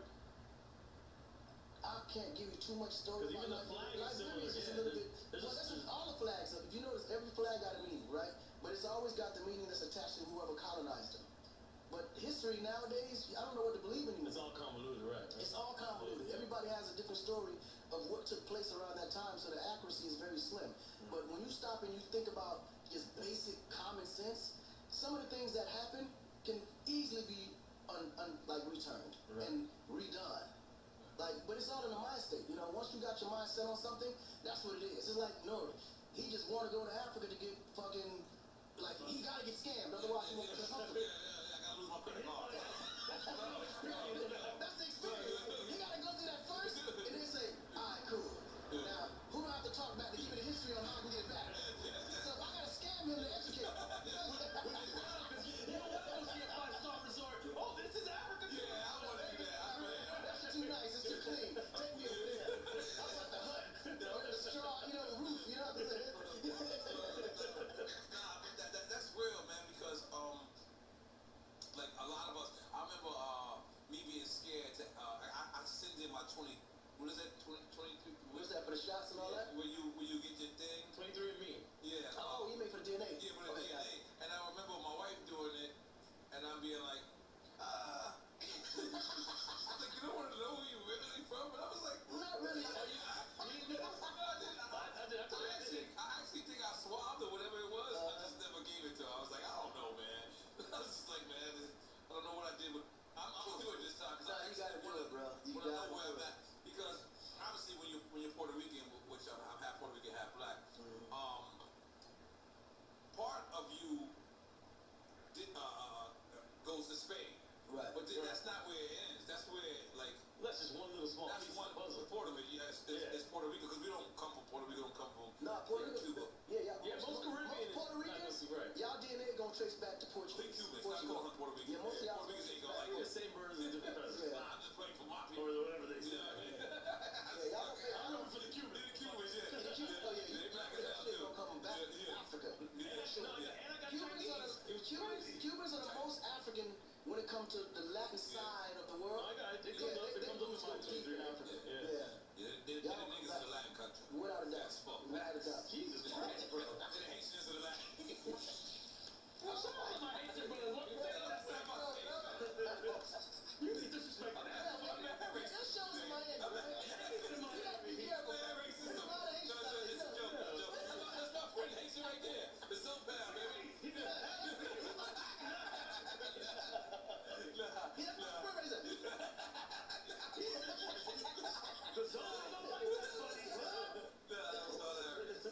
Alright, so you want to do quick note, you ready? Yep. Oh man. But he not drinking, so Sonny drinking for him? Sonny, you drinking for him? Sonny, you gonna take a shot for me? Yeah.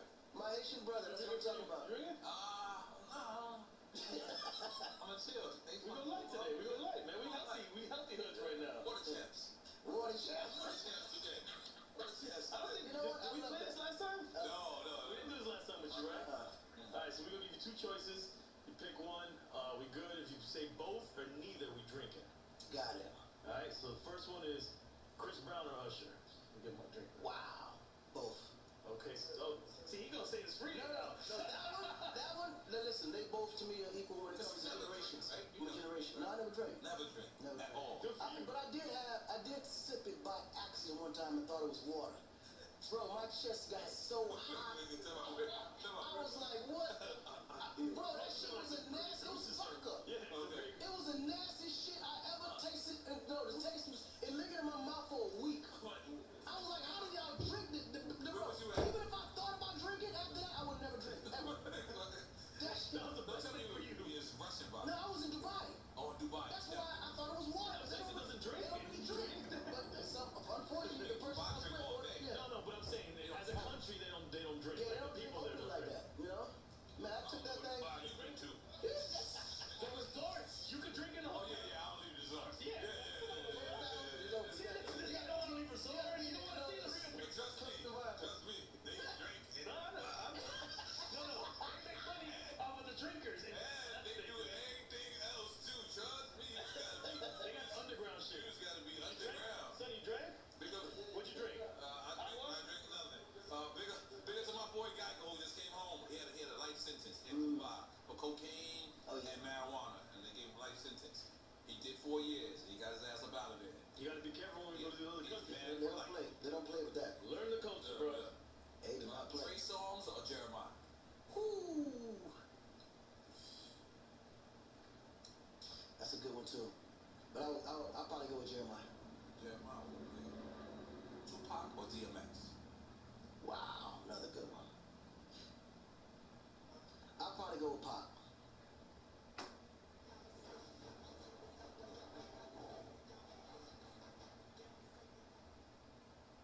Like the health and fitness insights that matter most. Shop now.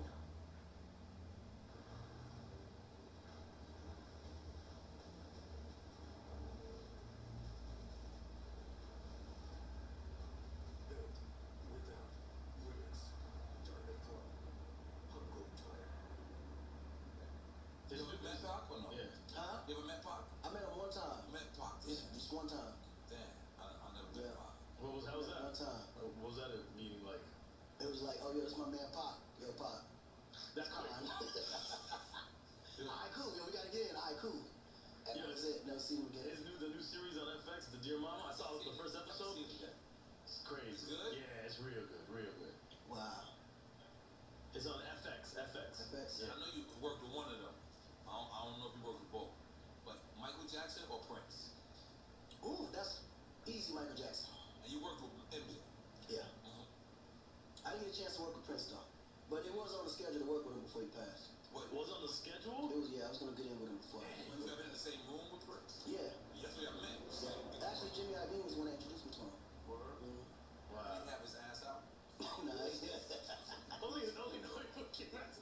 I'm just saying, you know, there's different versions of Prince. He really wants to know because he asked everybody that. No, I'm dead serious. Like, there's different versions of Prince. Cause I want to know myself. I thought you were going to say you wanted those pants. No, he was an interesting character, though. Because even when I met him through Jimmy, I would ask him a question, and then the assistant or the one that was standing next to him would be the one to tell him. Oh, shit. So it was one of those. And then he would whisper in her ear, and then she would tell me what he said. Yeah, it was one of those. That's awkward. That is interesting. It was interesting. That's interesting. I like this one. You got it? Eminem or Busta Rhymes? Ooh, in what way, though? It's up to you. Yeah. No, hold on. It's a difference. Yeah. Because if it's... In verses. Oh, in verses? I mean, I'll just make that up. In verses? Yeah, in verses. That depends, too, though. Just make sure you take a shot. Yeah, it depends. It depends. Because these are two different lanes. Like, not even... Yeah, but it's not even... It's like, you can't even compare those two. I gotta go with both. Okay. Because you can't really compare those two. No, that's fair. Taking a shot. You took a shot, Sonny? No, you can't just drink out of your cup. You gotta take a shot. No, because of what? Okay, I like this one. No, you go to the next. Made no sense. And I'll do the next one after that. Mine? This one? Yeah. Justin Timberlake? No, you skipped one. Oh, yeah. Snoop or Jay-Z? Snoop or Jay-Z? In the verses? No, anyway you want. Whatever the criteria in your mind is. In criteria in mind, I would probably say... That's also two different types. You know what I'm saying? Like... Yeah. Two icons.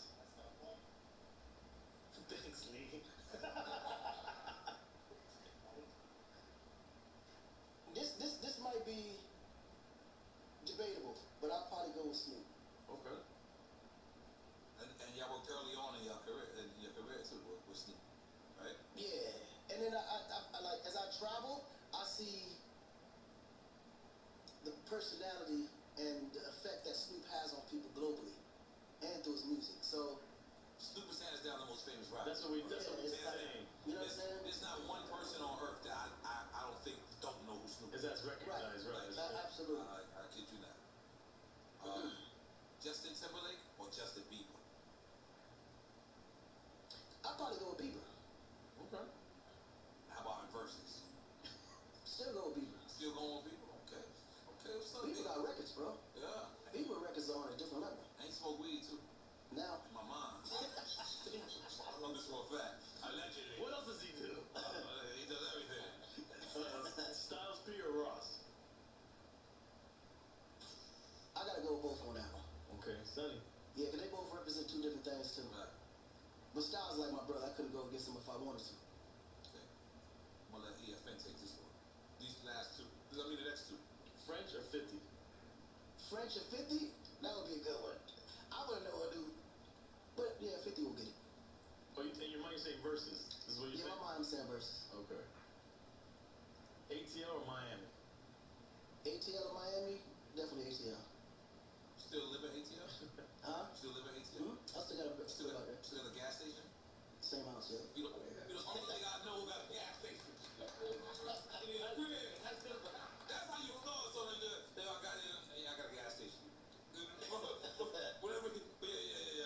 heck I got here? I have a gas station. Shut everyone down. Everyone shut up like word. He just said he got a gas. Good. Okay, my bad. Naughty by nature or laws of the underground? Ooh, that's a good one too. That was a good one too. Both legends. But yeah, they are. But I think Naughty went a little bit further. I'll go with Naughty. Okay. Jada Kiss or Nas? Ooh. Ooh. That one is interesting. That's a tough one too. Why I say that is because Jay is probably the most underrated. I don't think he ever got the credit that he needed to get. He getting it now, I believe. You think he get it now? I think he's getting it now. Because Nas, it took time for people to give him that. Right. Nas as well, yeah, it took some time It for did. that, yeah. And I think Jada, he never got it. Right. You think he got it after verses? Yeah. I think he's getting it. I think he's still in the process of getting it. That's what I think. I think he's in the process. Yeah. I would say Jada just to help him get that process. Because I think Nas is already given it. Okay. It's fair enough. Coming to America or Harlem Nights? Yeah. That's the king of the mundo here, right? Even though I love both of them shit I would definitely go with Coming to America. Lady Gaga or Katy Perry? Definitely Lady Gaga. I look with Lady Gaga, Gwen Stefani. But, all right. Yeah. These are the guys who make it up, the Colombians and the Dominicans. Redman or Method Man? Both. Yeah, those are twins right there. You can't separate them two. Yeah, you can't separate them two. Big Pun or Big Al? I'll go with Pun. Amy Winehouse or Whitney Houston? Ooh. Rest in peace to both. Yeah. That's a tough one too. But I'll go with Whitney. You gotta see a movie on Netflix? No, I haven't seen it yet. I haven't seen it yet either. I heard it's good. Yeah, I'm gonna take a look at it now. T-Pain or Flo Rida? T-Pain. Wayne or Drake?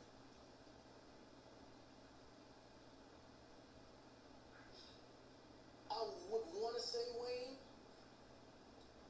because he discovered and recognized the talent that Drake got. Right. But in this case, I would choose Drake because Drake, to me, is more versatile. And I think he maximized the opportunity better than anybody in the business. Okay. That's fair. USA or Africa? Africa. You didn't hesitate for that. Yeah, not even question. It's an old headline or your new headline? Definitely the new hairline.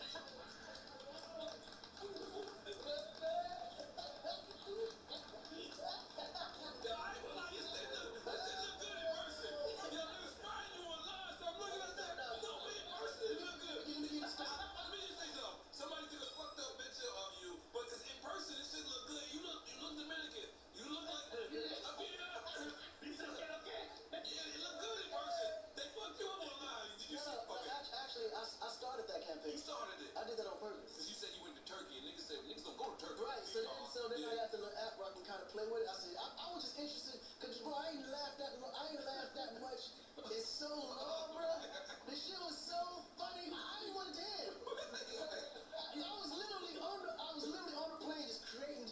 I was like, oh, this is gonna look real fucked. What you think, baby? So then we just push it out there. Boy, yo, the memes that came. The memes. Yo, when I tell you that was the funniest shit I ever heard, man, I love that shit though. I ain't gonna lie to you. Did you start it on Twitter? I started on Twitter. Yeah, Twitter. I started on Twitter. Most negative place on the planet. That's the first. If you ever want to be a place on the negative place, if you ever want to just be negative, but you go on Twitter and be like, peace, good morning, everybody. Somebody gonna say, shut the fuck up. What did I do, homie? You can post a baby picture. They're like, that baby ugly. You're like, what? Like, you can do anything. Twitter is the horrible place, bro. Yeah, but it also tell you some foul shit. Okay, where we at?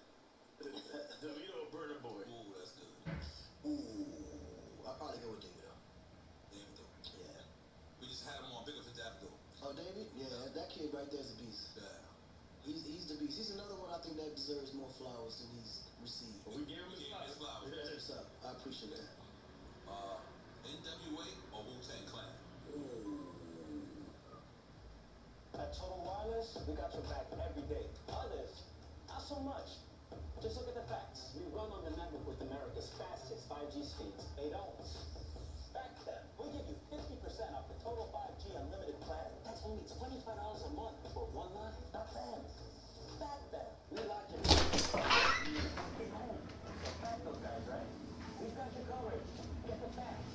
Then switch to Total Wireless. Where is the Vaseline? Nigga. It's just generational match. It's definitely a generational match. Nigga better be shit without that Vaseline. I'm not so both, and let me tell you why. First of all, NWA created gangster rap, regardless of what anybody tell you. Scooty D did, but NWA. Regardless of what anybody tell you. Hold on, though. There's a difference. Scooty was just a gangster, period. Yeah, but he made gangster music though. He did have. And IC was around the same time NWA, and maybe before, to be honest with you. Yeah. So you're right. Could be debatable. Yep, that's it. But NWA made it very popular, the most popular. Right. So that's what you got to give credit to. Absolutely. Because I think sometimes we kind of make the mistake of the person that invented it versus the person that actually made it famous. Right. You understand what I'm saying? So there's two parts. The person that invented it, yeah, we have to give him the flowers because he actually created this is what got us inspired to do it. Right. But the person that made it famous is really the person you give the credit to. Yeah. And that could be debatable as well. It's like everybody. But I also believe that the person that made it famous should also always go back and take care of the person that invented it. That's what makes it even. But when you ignore the person that made it even, or you know look at him on a certain way and kind of decrease his value, then I think that's fucked up. There's one more debatable thing. Who called it gangster rap? Because a lot of people debate that was the media. The shit was so gangster, you ain't have to call it music, but you saw it. Nigga like NWA, them niggas starting their show off with Eazy-E, goddamn, with a 22 popping it inside the arena. I was scared to death. I was only 10 years old. Everyone was terrified listening to it. Right. You never wanted to go to Compton. Right. And then now, let's talk about Wu-Tang Clan. Wu-Tang Clan, they took New York culture and made it global. Facts. Even before Staten Island. Bro, to the point where you go to Japan, Wu-Tang is like a religion. Fact. You understand what I'm saying? Now, NWA ain't go that far. They were more domestic. Right. So that's why I said you gotta give them both. Yeah, you gotta choose both on that one. I love how you broke that down to mad hip hop. That was a mad hip hop breakdown. Oh, I love that. And look at those recent shows Wu-Tang's been posting in Argentina, in Colombia. Like 20,000, 30,000 people. I'm going to see Wu-Tang and Nas in Paris right now. Oh, dope. Wu-Tang made New York famous. Man. That's debatable too. Jackson 5 or New Edition? Oh, Jackson 5. Mike's voice, boy, ain't nobody can touch that. At that age? What? And it's before, too. It's like, New Edition would say Jackson 5. They would even say Jackson 5. If they don't, then I'm no, we gonna say this one. DJ Khaled or DJ Drama? Ooh, that's a good one, too. Big light-skin beef right there. We the best. I don't know if my black ass should get in the mix of that light-skinness right there. They both are bandits. Yes. I think I'm gonna choose both just for the politics. Okay. They both my niggas. Or Pusha T? That's a good one, too. That's a real good one. That's a good one. I think I'm... It's a hard lean, but I think I'm gonna go with Fab on this one. Okay. Wow. Okay. Yeah. Juice or New Jersey Drive? Juice or New Jersey Drive. Both good ones too. Yeah, but Juice is just different. Yeah, you gotta go with Juice on that one. Okay. This is something I want to see in versus Christina Aguilera versus Britney Spears. Who you got? Oh, I want to see. I got Britney. I think Britney upset. You think Britney got it? I promise you, I think Britney gonna take it. Because Britney got the attitude for the audience versus actually a You know why this is great and it's debatable? I think Britney has probably just a little bit more records, but I think Christina's a better vocalist. Yeah, better vocalist. Live with Christina Aguilera. I think so. Yeah. So that's why I just look at this. Let's be very clear. Okay, yes, please. The versus audience is niggas. No chicks? Let's not fool ourselves. So we're going to do this in Malibu. So, trust me. Christina Aguilera? Bro, you can do this in the White House. The people that will be streaming, this is a streaming platform. This ain't great.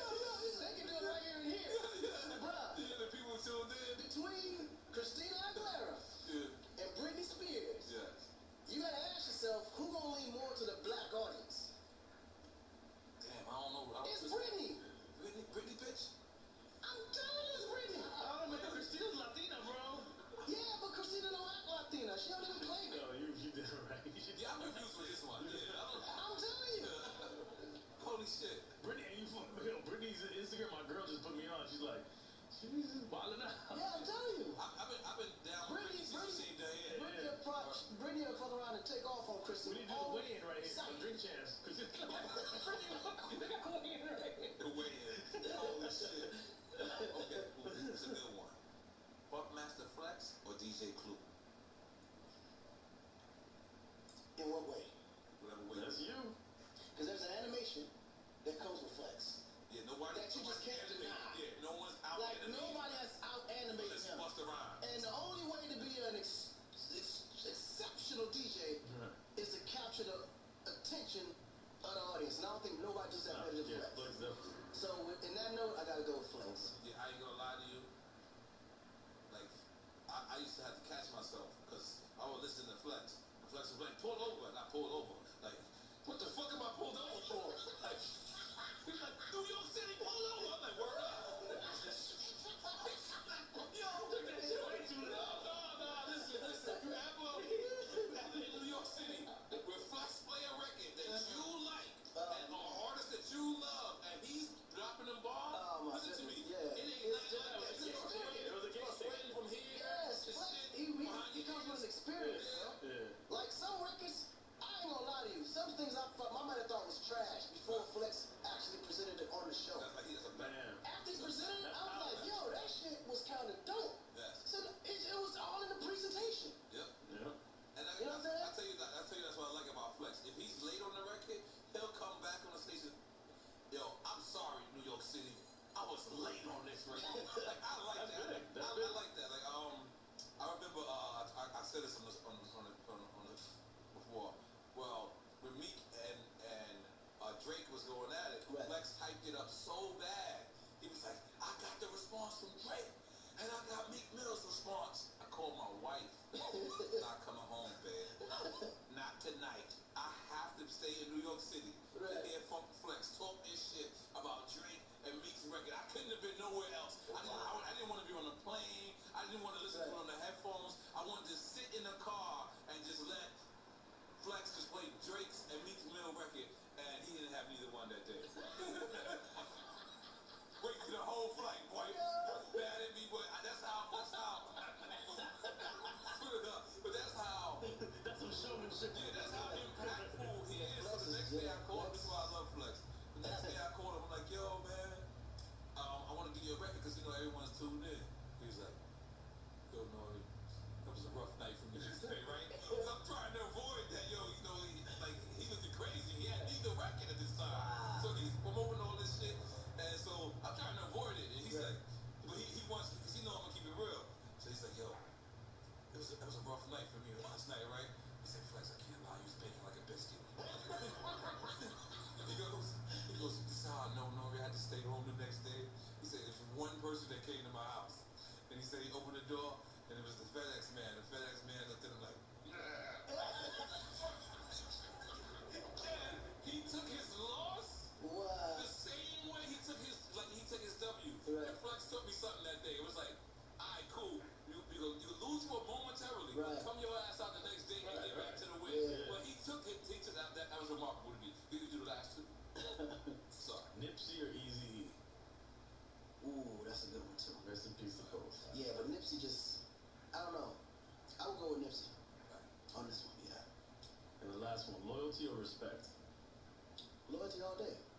You can't respect somebody that you're not loyal to. Okay. Yeah, that's enough. Now, you spoke earlier about Jimmy Iovine. Everyone knows that Jimmy Iovine is like one of the illest artist, producer artists. Like, he's an artist-based artist. I call Jimmy Iovine the kingmaker. Damn. That's the kingmaker. That's what he does.